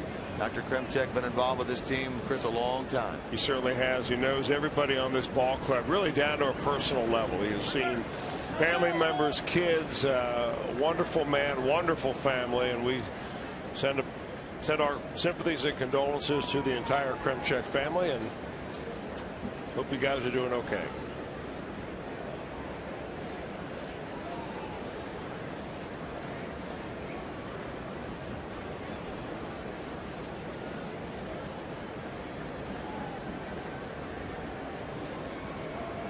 Tyler Moore is on deck. He will bat for Zach Duke. The Nationals will have a new pitcher come the bottom of the 7th. Phillips caught the ball, and they're going to get a double play. Doubled up at second base is Danny Espinosa. Hit hard. Phillips makes a typical Brandon Phillips play. End result, inning-ending double play here in the top of the 7th inning. Stretch time at Great American Ballpark. Take a look at it again. Watch Phillips take a hit away here from Kurt Suzuki. Turn it into a 4-6 double play. Well, one of those nights where just about everything is going the Reds' way. Got a line drive like that, a scorcher that was destined to go into the gap. Brandon Phillips makes a nice backhanded play, turns it into a DP. DP from BP. We said Zach Duke would leave the game, but after the double play, his spot did not come up. So he will go back out there for a third inning. He allowed an unearned run in the fifth. 3 batters and out thanks to a double play ball hit into by Heise in the sixth. And he works now here in the bottom of the seventh. Votto looking to have a perfect night. He's 3 for 3.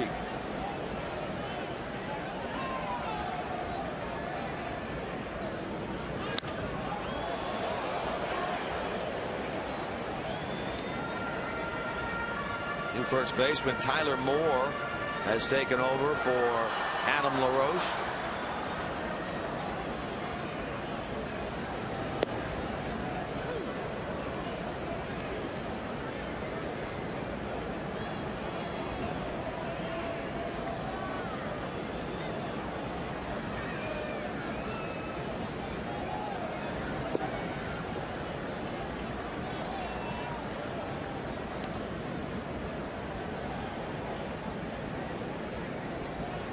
Votto here trying to tie his career high with 4 hits in the game. He's done it a remarkable 13 times. But he will not do it, at least in this at bat, as he strikes out on that big breaking ball.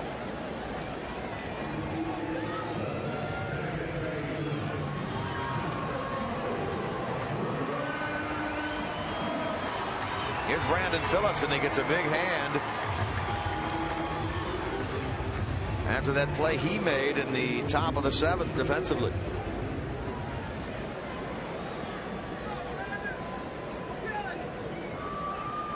Seven nothing Reds in the home seventh. Brandon tonight has struck out, singled, hit into a forced place, 1 for 3. So he has a hit in 3 of the 4 games.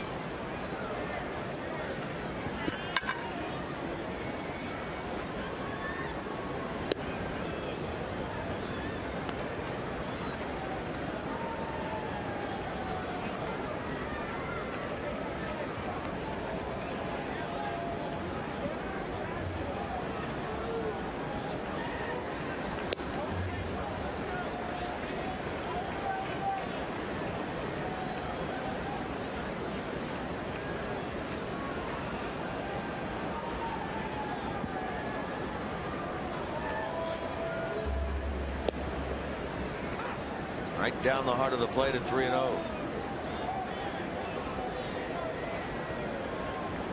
Bruce waits next. Straight up change, by the way, with Moore at first base. Now it's 3-2 to Phillips.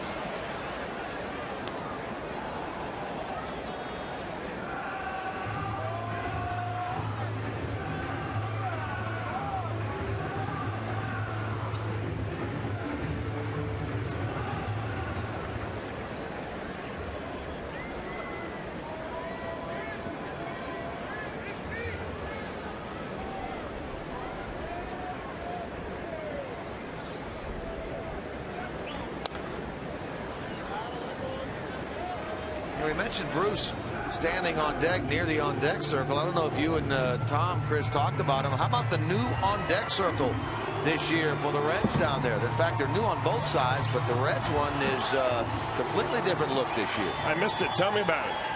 Well, they used to have the bone C there with the word Reds in the middle, the traditional Reds logo. This year it's the red backdrop of the script Reds written in there. And Phillips gets his second hit of the night. The Reds have not gone down in order yet in this game. Reminder that the Reds Fan Express back for 2013, and you need to get on board. To bring your group to Great American Ballpark on the Fan Express to Reds country, simply call Reds Group Sales, the number 513-765-7600, or log on to reds.com/Fan Express.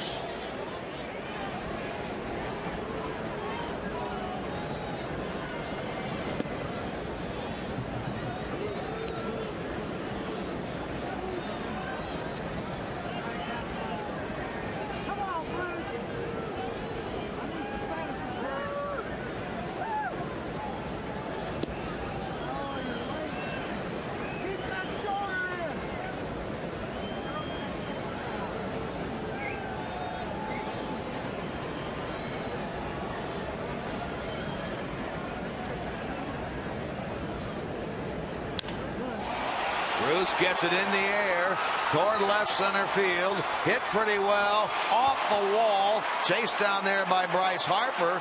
Here comes the runner Phillips to the plate. He will score. Jay Bruce gets his first RBI of the season. He gets the double, and it is now 8-0 Reds. Jay needed that one, and I think what's especially satisfying for him is that it came off a left-hander. That was a little slider going away. Got it a little bit above the knees, and Bruce stayed right on that one. And I'll tell you one thing about Jay Bruce. He hits it, it stays hit. He's a tremendously strong young man. Bounces high off the wall. Well, he has 2 hits this year, both of them doubles. And both in the same spot. Yeah, sure are.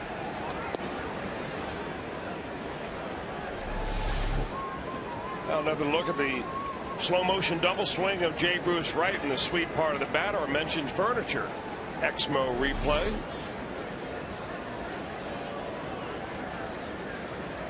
Man who came 1 RBI short of triple figures last year. Jay ended the year at 99 runs batted in. Gets his first of 2013 here tonight.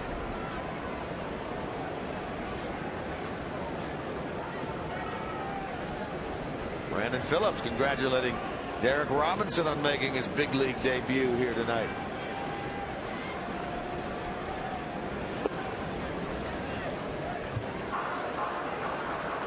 Made his debut, hit the ball, got on base.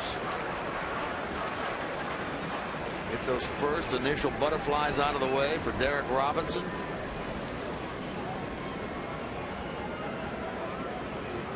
Still looking for that first big league hit. First big league start. I wonder if he may get a start tomorrow. Yeah. Nationals are running a left-hander out there, Ross Detweiler. He's a tough one, too. He won 10 games last year to face Mike Leake. You wonder if maybe they'll give Jay Bruce a day off against a lefty, day game after night game kind of thing. Tomorrow's game is at 1:10. We'll have it for you right here in Fox Sports Ohio, 12:30 with Reds Live. Jim Day, Jeff Pecoro.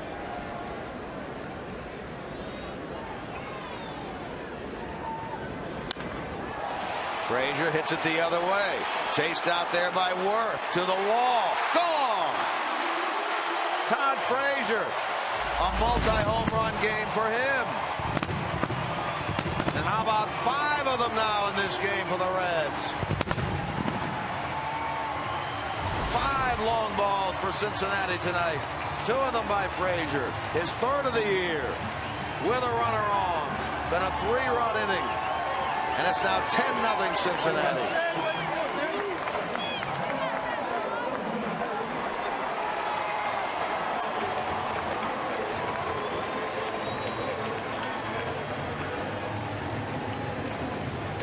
Now they're having some kind of fun in that Reds dugout after a 3-game series against the Angels, which did not see a lot of offense. The Reds have got the whipping sticks out tonight. Todd Frazier, who went deep into the upper deck in left field his first time up. Here goes Oppage. And plants into the first few rows of the right field moon deck. And Reds have put 10 of them on the board. Wow. And you know what Mike Leake is thinking sitting in the dugout right now? He's thinking, guys, save a few for me tomorrow. Indeed. Visit to the mound by the pitching coach of the Nationals, Steve McCaddy. Zach Duke was all but out of this game had the Nationals not hit into the double play ball in the 7th inning. He goes back out there. He's been knocked around for 3 more runs.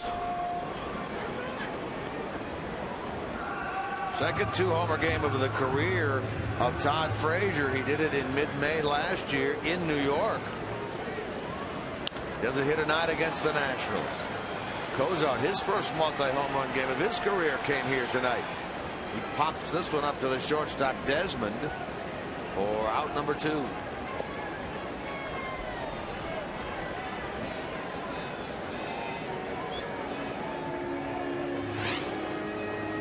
All right.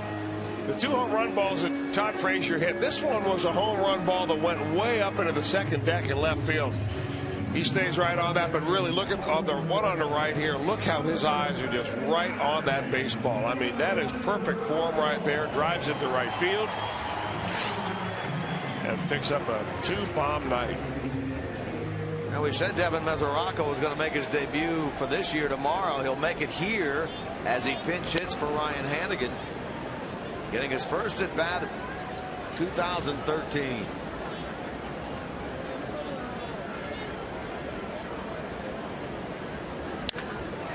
Hits the ball hard, hits it into center, and another Reds hit. Their 14th of this game. Well, that's about the way he hit the ball down in spring training, where he just played his way right onto this roster. He came into camp, did not have a guaranteed spot on the roster. They brought in Miguel Olivo, a veteran, 10-year veteran, and they said, Devin Mesoraco, you're going to have to earn your way. And he came prepared to swing, to throw the baseball, to catch, improved in all those areas. Our Munchins Furniture Exmo right there, another base hit for the Reds, and a first one of the year for Devin Mesoraco. We talked about the kind of spring he had. He hit .326 and really cooled off at the end of spring with a couple of home runs. Drove in 11 during the spring. Manny Parra batting for himself. He worked the 7th, allowed the double to Espinoza. Then with the help of Brandon Phillips was able to get the double play ball off the bat of Suzuki. He'll work again in the 8th.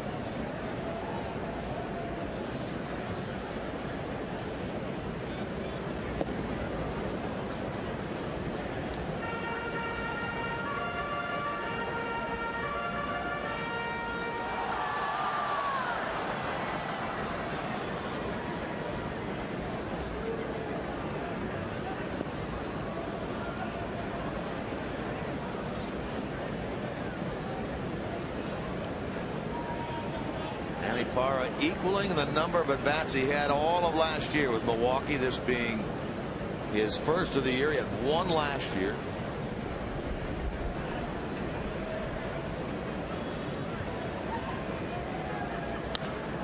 And he's going to get himself a base hit into left field. It drops in front of Harper. Now, when things are going right, they go right for everybody, I guess. Pretty good swing by Manny Parra. Going to serve that ball he up. Stayed right in there.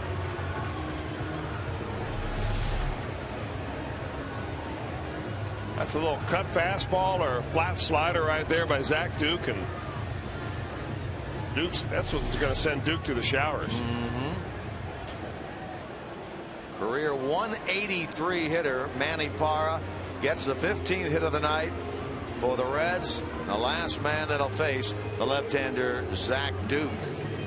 He leaves. The new pitcher comes on for the Nationals. Our Skyline Chili call to the bullpen is Henry Rodriguez. Question and the answer prior to Choo, who was the last player to score 4 or more runs in their first 3 games with the Reds. You were waiting for this answer, Chris, and here it is. How about Joe Randa? The Joker. Back in 2005. He hit that 3-run home run on opening day, right? Yeah, he sure did.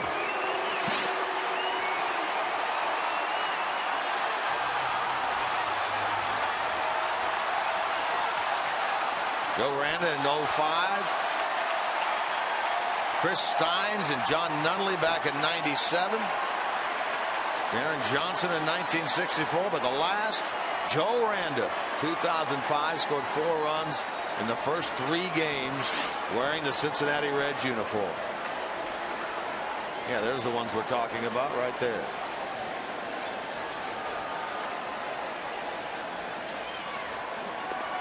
Another big crowd here tonight at the game. 28,102. 2A102.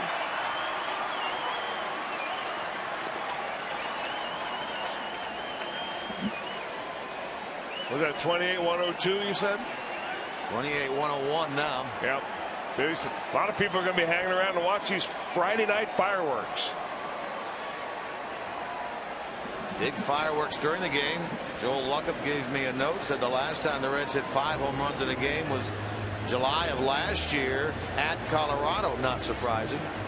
July the 28th of last year at Colorado the last time the Reds hit 5 home runs in a game. Meanwhile, new pitcher on is Henry Rodriguez. Takes over for Zach Duke. Not to be confused with the third baseman, Henry Rodriguez, that was in camp with the Reds. Right, down in Who Louisville. could flat out hit. Yeah. By the way, we were given a note earlier that Billy Hamilton stole 3 bases tonight in Louisville for the Louisville Bats, his first 3 in AAA, but then left the game with a shoulder injury, the extent of which we know nothing about. We hear something about it, we'll let you know. Of course, Tony Cingrani, what a debut he had last night in that game. 6 innings of no run, no hit, 14 strikeout baseball for Louisville. Pitched up here last year, late in the year out of the bullpen. Terrific this spring with the Reds, and wow, what a debut last night. Billy Hamilton in his AAA debut last night, 1 for 4. Louisville ended up winning that game on a walk-off homer in the bottom of the 9th by Felix Perez, a fellow we saw a decent amount in spring training. They won that game 4-3 over Toledo.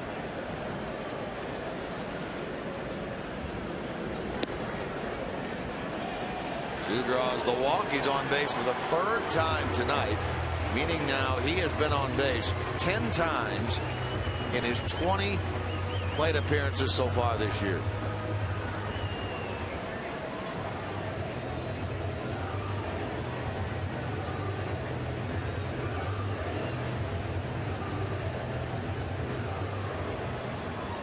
There's a Rocco over to third and Parra down to second base.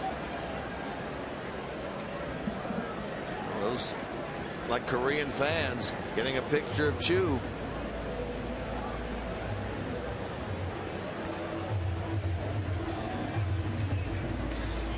Now Xavier Paul is going to bat for Chris Heisey. Dusty Baker getting some of his regulars out of there early in this game, which now sits at 10-0 Reds. I think it happens for 2 reasons. One, you get your regular out and give them a rest. The other is you get your extra guys who are used to playing nearly every day in spring training, and then they open the season and you sit the bench. So you're trying to keep those guys always a little bit fresh. Tell you what, if you're facing Henry Rodriguez, he is normally one of the harder throwers in the league. You're sitting around the bench all night and you're nice and relaxed and you're watching the Reds put 15 hits on the board. All of a sudden you hear your name called and you're up there facing a guy throwing it in the high 90s. Paul's 0 for 2. Reached on an error on opening day. Struck out on Wednesday. Appearing for the 3rd time this year, all off the bench. Last year with the Reds, he had .314, a couple of homers, 7 RBIs. Of course, he was with the Nationals, AAA club at Syracuse last year. Opted for free agency, signed with the Reds, went to Louisville for a short time, continued to hit very well. Called him up, did a wonderful job for the Reds off the bench.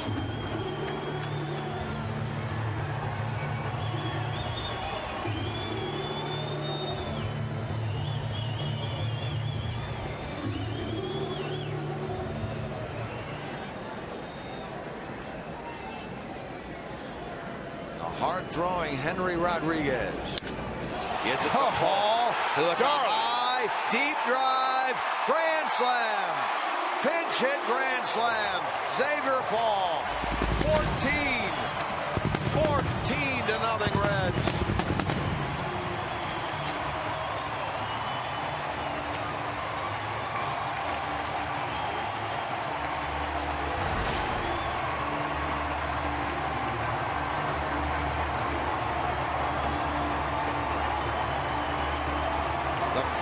Grand slam of the career of Xavier Paul in the big leagues.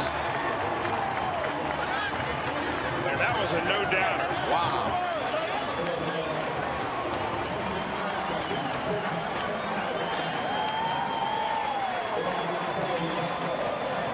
Six of them now. 6 home runs in this game. Mesoraco, Para, Choo all score in front of Paul.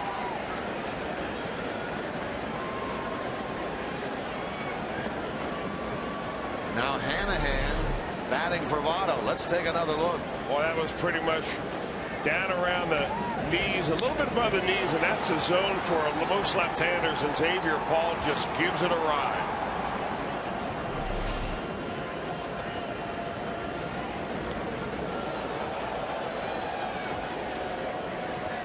Taking a look back here, last year the Reds hit 3 grand slams, one by Ludwig, one by Votto, one by Mesoraco. They get their first of the year here tonight. A pinch hit shot.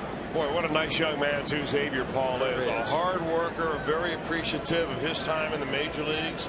He came to spring training, even though he had the team made, he came ready to go. He was going to fight for that job in case he had to, and he's been a very nice fit for this ball club.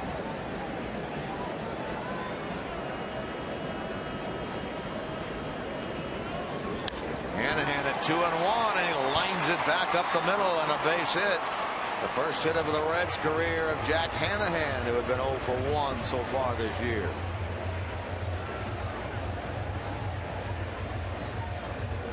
Reds hit around here in the 7th inning. Jack celebrated the birth of his second baby about 2 weeks ago. It was a St. Patrick's Day baby. He and his wife found a house to move into up here in Cincinnati, and he's all settled in, and now that he's got his first hit out of the way, it's all downhill from here. All good things. Right? Oh, absolutely right.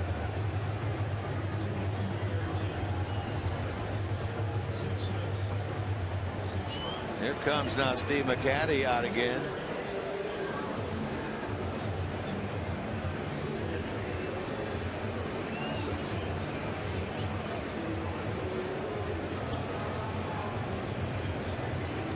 Talking about those grand slams that the Reds hit last year. The fact that one of them came off the bat of Joey Votto on Mother's Day against the Nationals. Remember this? I think that was Henry Rodriguez, too, if I'm not mistaken. Take a look at that picture on the mound. It was. Same guy that Xavier Paul just took deep for a grand slam. And that was on May the 13th last year, Mother's Day. The Reds burned Henry Rodriguez then, and they do it again to him here tonight.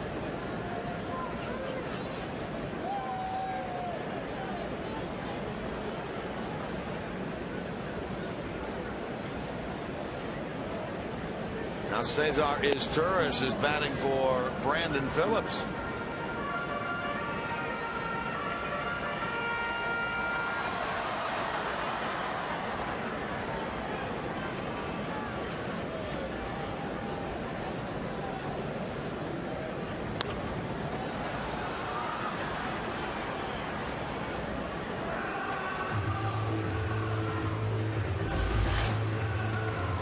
Man to bat in the inning.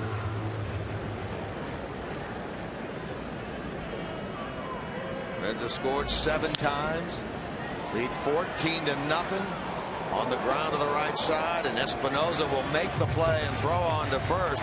He retires his Turris to end the inning, but not before 7 cross the plate. The big blow, grand slam, pinch hit shot, Xavier Paul.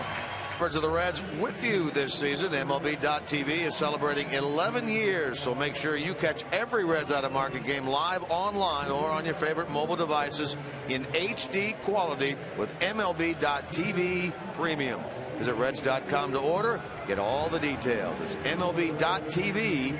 Baseball everywhere.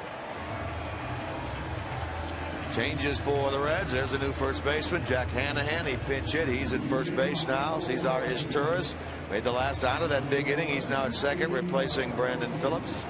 And out in left field, Xavier Paul, the pinch hit grand slam. He takes the place of Heisey in left. And there's finally Devin Mesoraco, who had a pinch hit single. He's now behind the plate. In that regard, with the changes like that, it seems like a spring training game, doesn't it? The score is like a spring training game. 14 runs, 17 hits for the Reds in this game. It's 6 home run balls. 2 by Frazier, 2 by Cozart, 1 by Choo. And then that pinch hit grand slam by Xavier Paul give the Reds 6 home runs in this game. Last did that in August of 2011. Paul will chase this ball into the gap, slide, not get it. That one is going to be extra bases, and into second base with a double is Lombardozzi, pinch hitting for the pitcher Henry Rodriguez. Steve Lombardozzi gets the pinch hit double to start the top of the 8th.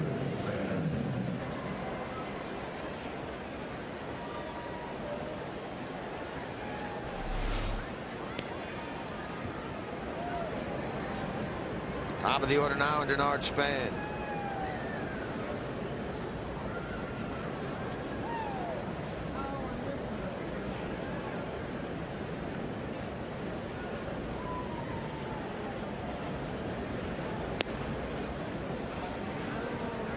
Span in this game has been on twice. He walked in the 3rd. He singled in the 5th. That means he has hit safely in each of the 4 games the Nationals have played.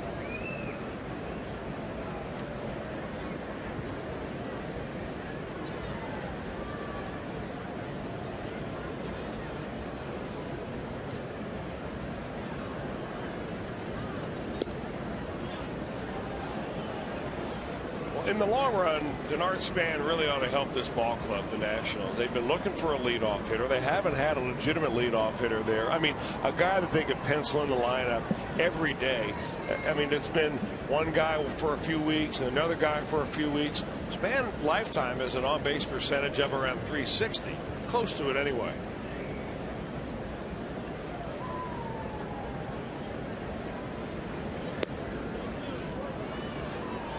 And his first time through the National League, he may surprise a few teams and surprise a few pitchers until they really figure out how to pitch to him.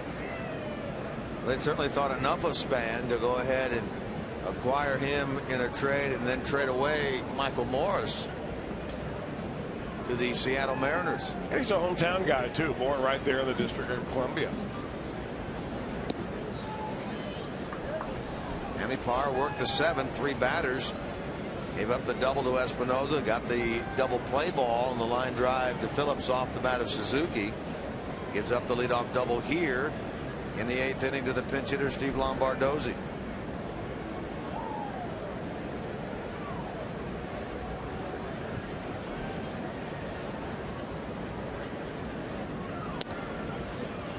And that's ball 4. Yeah.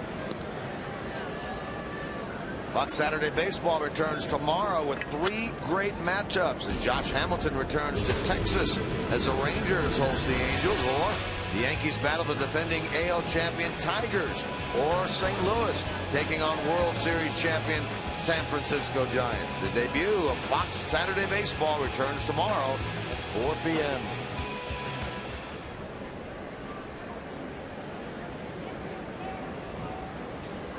Double and a walk is how this 8th inning has begun for the Nationals. Now ball 1 to Worth. I'll tell you, you watch Manny Parr warm up, and I watch him throw a lot of bullpens and watch him pitch down in spring training, and you wonder how he gets hit, because he has crisp stuff. I mean, his fastball's got a lot of movement. He's got a very sharp breaking ball. He runs into control problems from time to time. But his earned run averages over his career, when he's been all with the Brewers, from the low 4.2s to the, high 4.8, in that range right there. And his stuff doesn't translate to that high of an earned run average.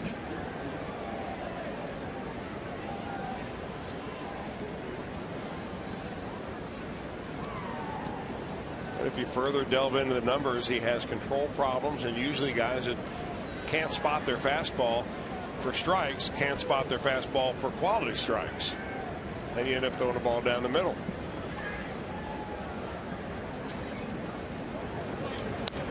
The Reds, however, hope that with the work that Brian Price can do with him and the way they use him out of the Reds bullpen, that he can be a valuable member down there.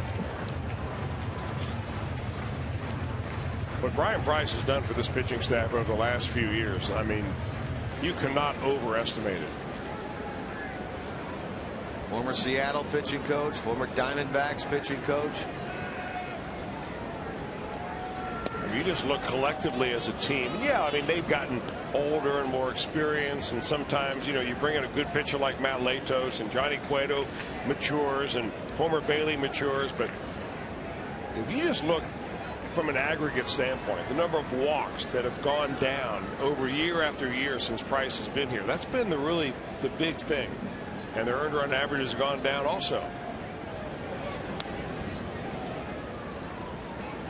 In fact, I thought it was interesting that of all the coaches that the Reds have on their staff, Chris Spire, who took over for Dusty Baker when Dusty was sick last year at the very end of the year as the interim manager.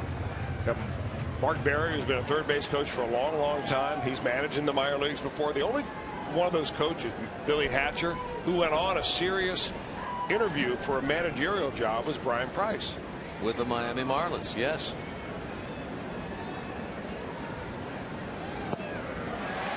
Worth chases that 2-2 pitch in the dirt. He's a strikeout victim, the first out here in the top of the 8th. Well, that's a changeup right there. The bottom just drops out of it.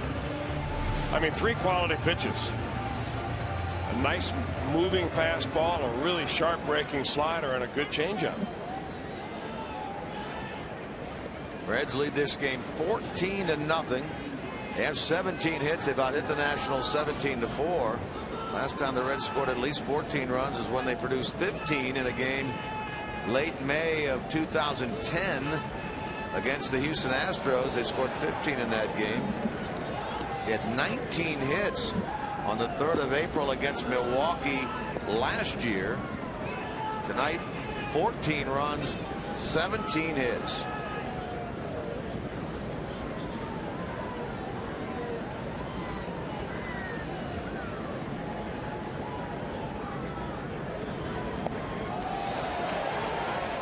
Harper, who's had a pair of hits in each of the first 3 games this year for Davey Johnson's club, hitless tonight. He's in the hole here, 0-2. In fact, he's not been on base. He's flied out, grounded out, popped up.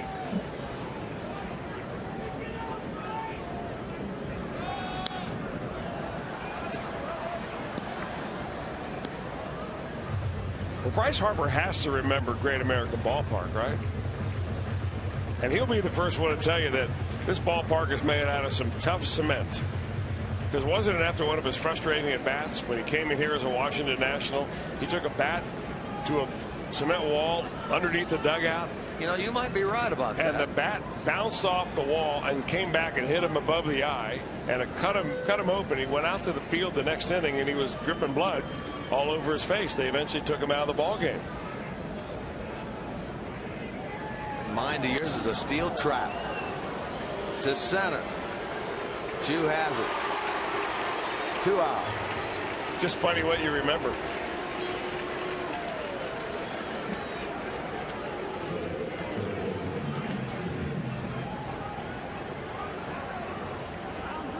So after a double and a walk, a strikeout and a flyout, and now Ryan Zimmerman bats 2 on, 2 out here in the 8th.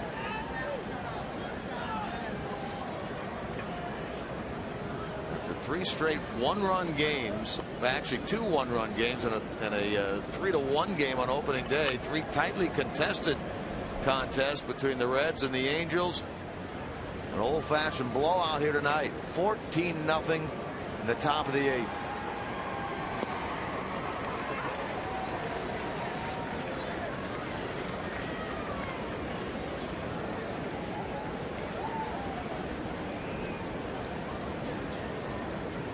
Both these managers tomorrow morning will be after their ball clubs to forget what happened tonight. Yeah, you're right. And for different reasons. Davey Johnson will say, put it behind you. Absolutely. And Dusty Baker will say, hey, what you did last night's not going to help you today. Can't carry any of that over. But nonetheless, if you've got a choice to be made between being in that Reds dugout or being at the helm of the Washington Nationals dugout, I can tell you where you want to be. Now we'll get through the respective rotations tomorrow, with Mike Leake going for the Reds against Ross Detweiler, the lefty, for the Nationals. His Turris will throw out Zimmerman at first. One make that 2 left for the Nationals. Middle of the 8th, 14-0 Redlegs. This season to check out the Joe Morgan exhibit. Check the inside look, get the inside look, I should say, into the career of Joe Morgan with never before seen items from his personal collection, including game used equipment, rare photos, memorabilia, and much more. Plan your next visit to the Reds Hall of Fame and Museum by visiting redsmuseum.org today. You guys had Joe on opening night. Opening day he was here, right? Always great to visit with Joe Morgan, the Hall of Famer. Well, what a great perspective he has on the game. And, of course, he's tight with Walt Jocketty and Bob Castellini, serving as an advisor to both of those. He was in spring training nearly the entire time, watching the ball club. Good to have Joe around. New pitcher on is Ryan Matthews. He becomes the 4th pitcher of the night for the Nationals as Bruce leads it off. Shoots this ball down the left field line and fair into the corner. Harper will dig it out, get it back in. Jay has a 2-double night. Let's hope this is, even though it's a non-pressure situation, the start of a little turnaround for him. Well, I think for him, it's putting the ball in play, because he's been swinging and missing a lot, and when he starts hitting the ball the other way, that shows you that at least you're keeping your front side in. Goes right on the chalk line. Like all of his hits have been doubles, right? Yeah, 3 hits, all doubles, all the other way. Wow, that's going to be our trivia question tomorrow night. Here's Todd Frazier. Well, he's had a big night, 3 for 4, 3 RBIs, a pair of home runs. Second multi-home run game of his career. He had one last year. Gets one early this year. He goes the other way here with his 4th hit of the night. They're going to send the runner and make it 15-0.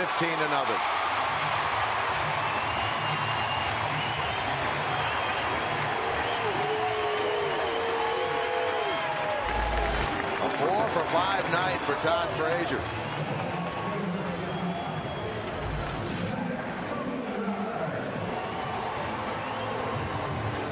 That's a career high for the young man out of New Jersey. Boy, they are dancing in the streets of Toms River tonight.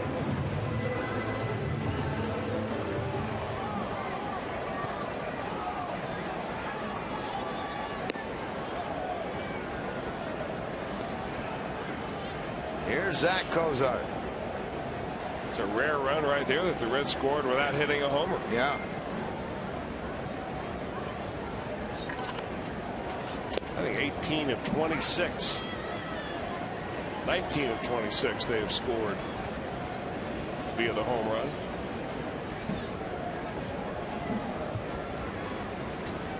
Four RBIs also ties a career high for Frazier. So a new hit total for him in his career, 4. Ties an RBI total with 4. Gives him 6 on the year. 19 hits now for the Reds in this game.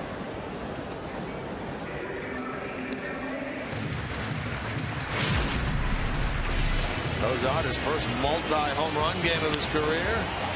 That one came in the 2nd inning. Davey Johnson came out, didn't ask for a review. And this 3-run blast in the 3rd, definitely a no-doubter. Ball gets away here from Suzuki. Down to second base goes Frazier. It's a wild pitch on Ryan Matthews.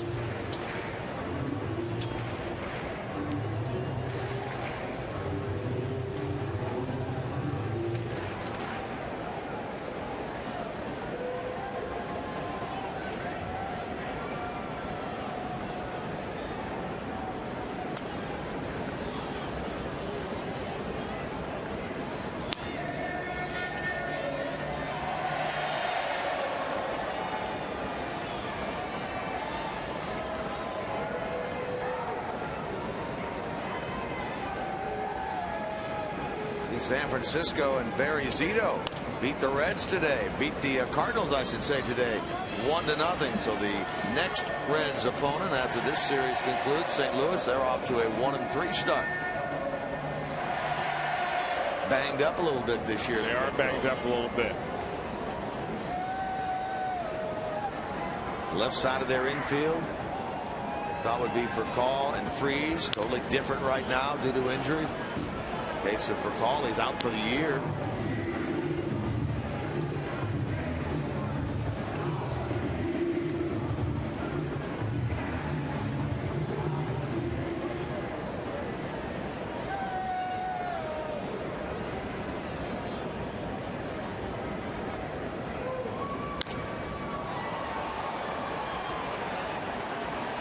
That one will get out of play.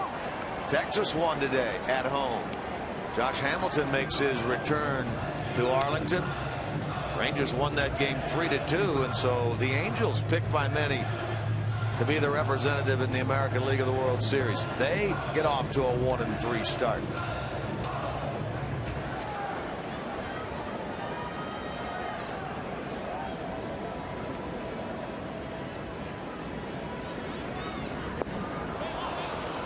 Cozart strikes out on that 2-2 pitch. He's got a 2-for-4 night. That's the first out of the inning.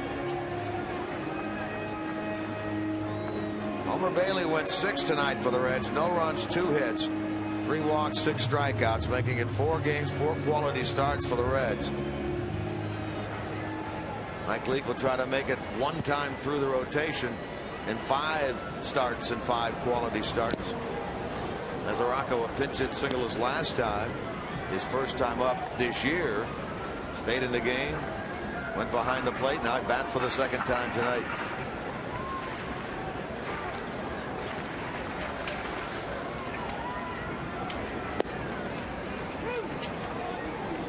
Ross Detweiler, a lefty, will go for the Nationals tomorrow. 10-game winner for them 1 year ago.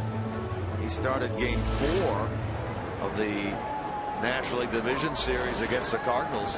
It's J.J. Hoover. He's already made 2 appearances this year, throwing in the Reds bullpen.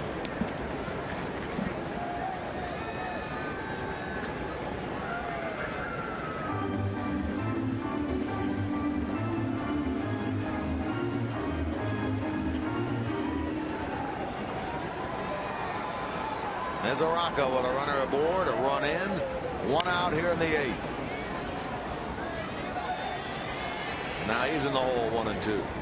Steve Lombardozzi, by the way, who pinch hit, stayed in the game. He's now at third base for the Nationals in the 9 spot in the order, and Matthews is actually in the 4 hole.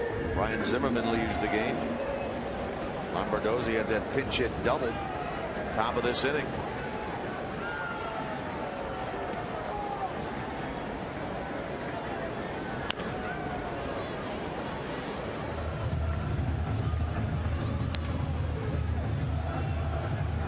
So tomorrow at 1:10, Sunday at 1:10, and on to St. Louis in the first road trip of the season. Sees the Reds play a late afternoon game on Monday. That'll be the Cardinals' home opener, right? Yes, it will be. And a night game on Tuesday and an afternoon game on Wednesday. So you'll have, actually you're not going to Pittsburgh, are you? So say you have a day and a half in Pittsburgh Wednesday night and all day the off day Thursday. Man, I'll be sorry to miss that. You will, I know. Think of the things that you're going to miss out on. You're already done thinking about it. Mesoraco strikes out, so he follows Cozart with a punch out. 2 men out. Talking about Sunday, the game is at 1:10 here. Sunday, NASCAR heads to Martinsville for the 2nd short track race of the year. Daytona 500 champion Jimmy Johnson looks for his 7th career victory, while defending champion Ryan Newman tries to defend his title. Fox Sports exclusive coverage of Sprint Cup Series racing begins Sunday, 12:30 Eastern Time. Thinking about that Cardinal team, you know, they'll have 3 different opening days that they would have participated in this year. They were the opening day in Arizona when they played the Diamondbacks to start the season. They started the series today in San Francisco, which was opening day for the Giants. Right. And of course, they'll host the Reds on Monday afternoon. They'll be tired of lining up on the foul line. They'll be veterans of opening day, yeah. Reds will participate in 2 this year, although they really do 2 at home, so they have 3 themselves. They do opening day, opening night on Wednesday, and then they'll do it in St. Louis on Monday afternoon. Good point.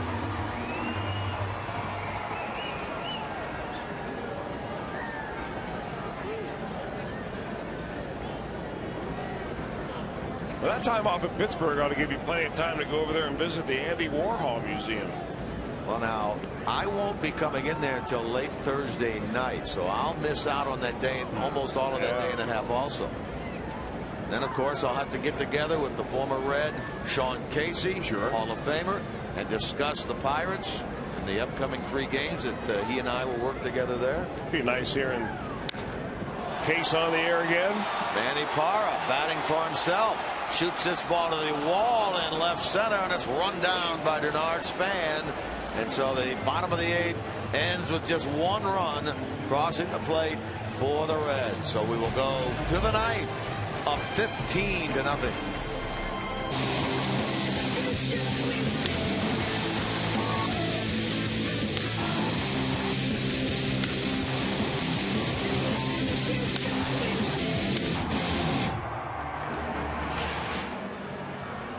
Big offense for the Reds here tonight against this Nationals ball club. Look at the comparison of what they did against that team a year ago. Small sample size tonight, but you got to enjoy it and have some fun with it when it happens. It doesn't happen very often that you put 15 runs on the board. But the Reds have been playing pretty good baseball. They took 2 out of 3 against the Los Angeles Angels. Many people thought that that ball club should be a favorite in the American League West. A lot of people think this Nationals club should be a favorite in the National League East and maybe even the best team in the National League overall. Yeah, there are those who say the Nationals and the Angels will be the representatives in the World Series. They look good on paper, there's no doubt. And don't be misled by the score of this ball game tonight. The Nationals can come back and play a very good game. What you don't see in a game like this is one of their strengths, which is their bullpen. And people will tell you that they are as good as this Reds bullpen. So for all those who thought that this series would be a low scoring 3-game set, hasn't been that way so far. New pitcher on, the busy J.J. Hoover on for the 3rd time this year. He gets Tyler Moore, who took over at first base for Adam LaRoche. Moore batting for the first time in this game.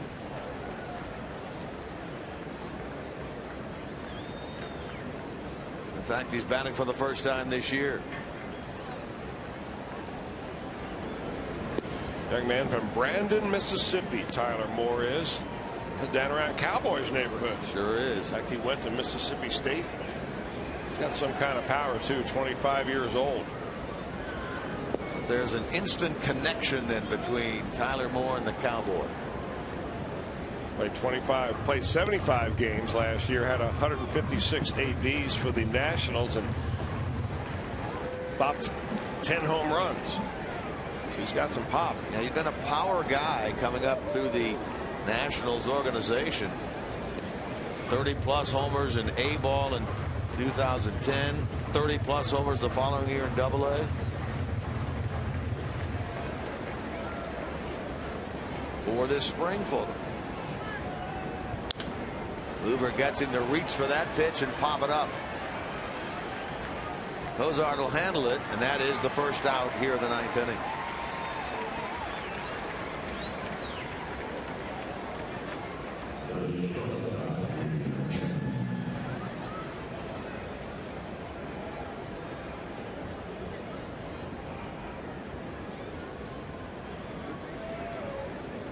Batter will be Ian Desmond, the shortstop. He's 0 for 3. He's fanned twice. Reds pitchers tonight have walked 4, struck out 7. Mentioned Bailey. No runs, 2 hits, and 6. Manny Parra, 2 innings, no runs, 2 hits, a walk, a strikeout. Hoover trying to close things out.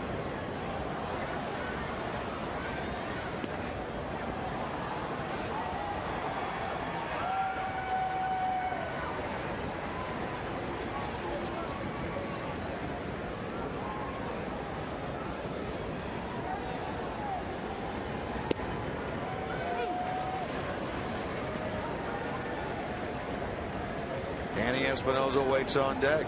Dusty Baker's club. He talks with Derek Robinson there, looking to go 3-1 after losing on opening day. Looking to reel off their third consecutive win. A couple of one-run games, 5-4, 5-4. Games 2 and 3 of that Angels series. And a blowout tonight, 15-0 now here in the top of the ninth.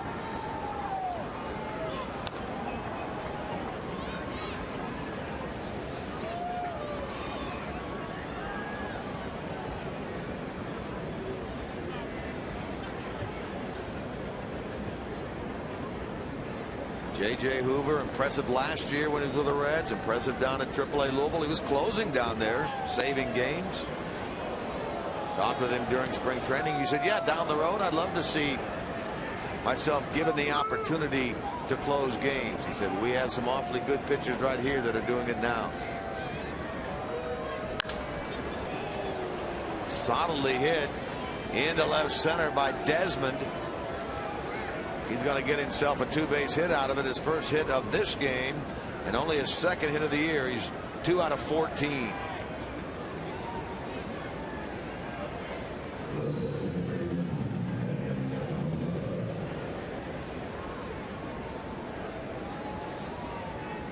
So the batter will be Danny Espinosa.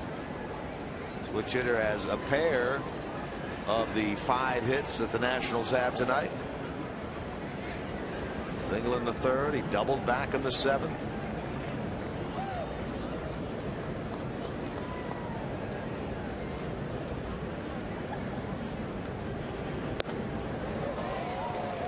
Talked about the Reds being finished early with this Nationals team again this year.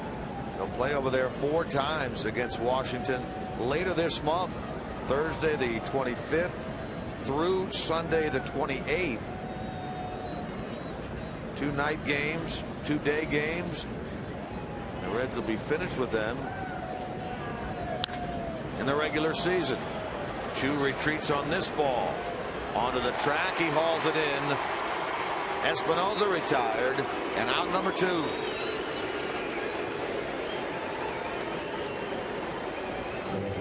Now Kurt Suzuki strides toward the plate, representing what the Reds will hope will be the 27th and final out of this game. 28,000 plus, 28,102 here tonight.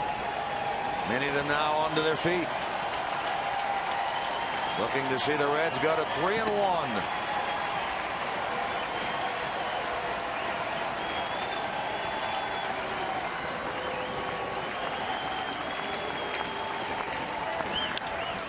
And a ball hit in the air to left.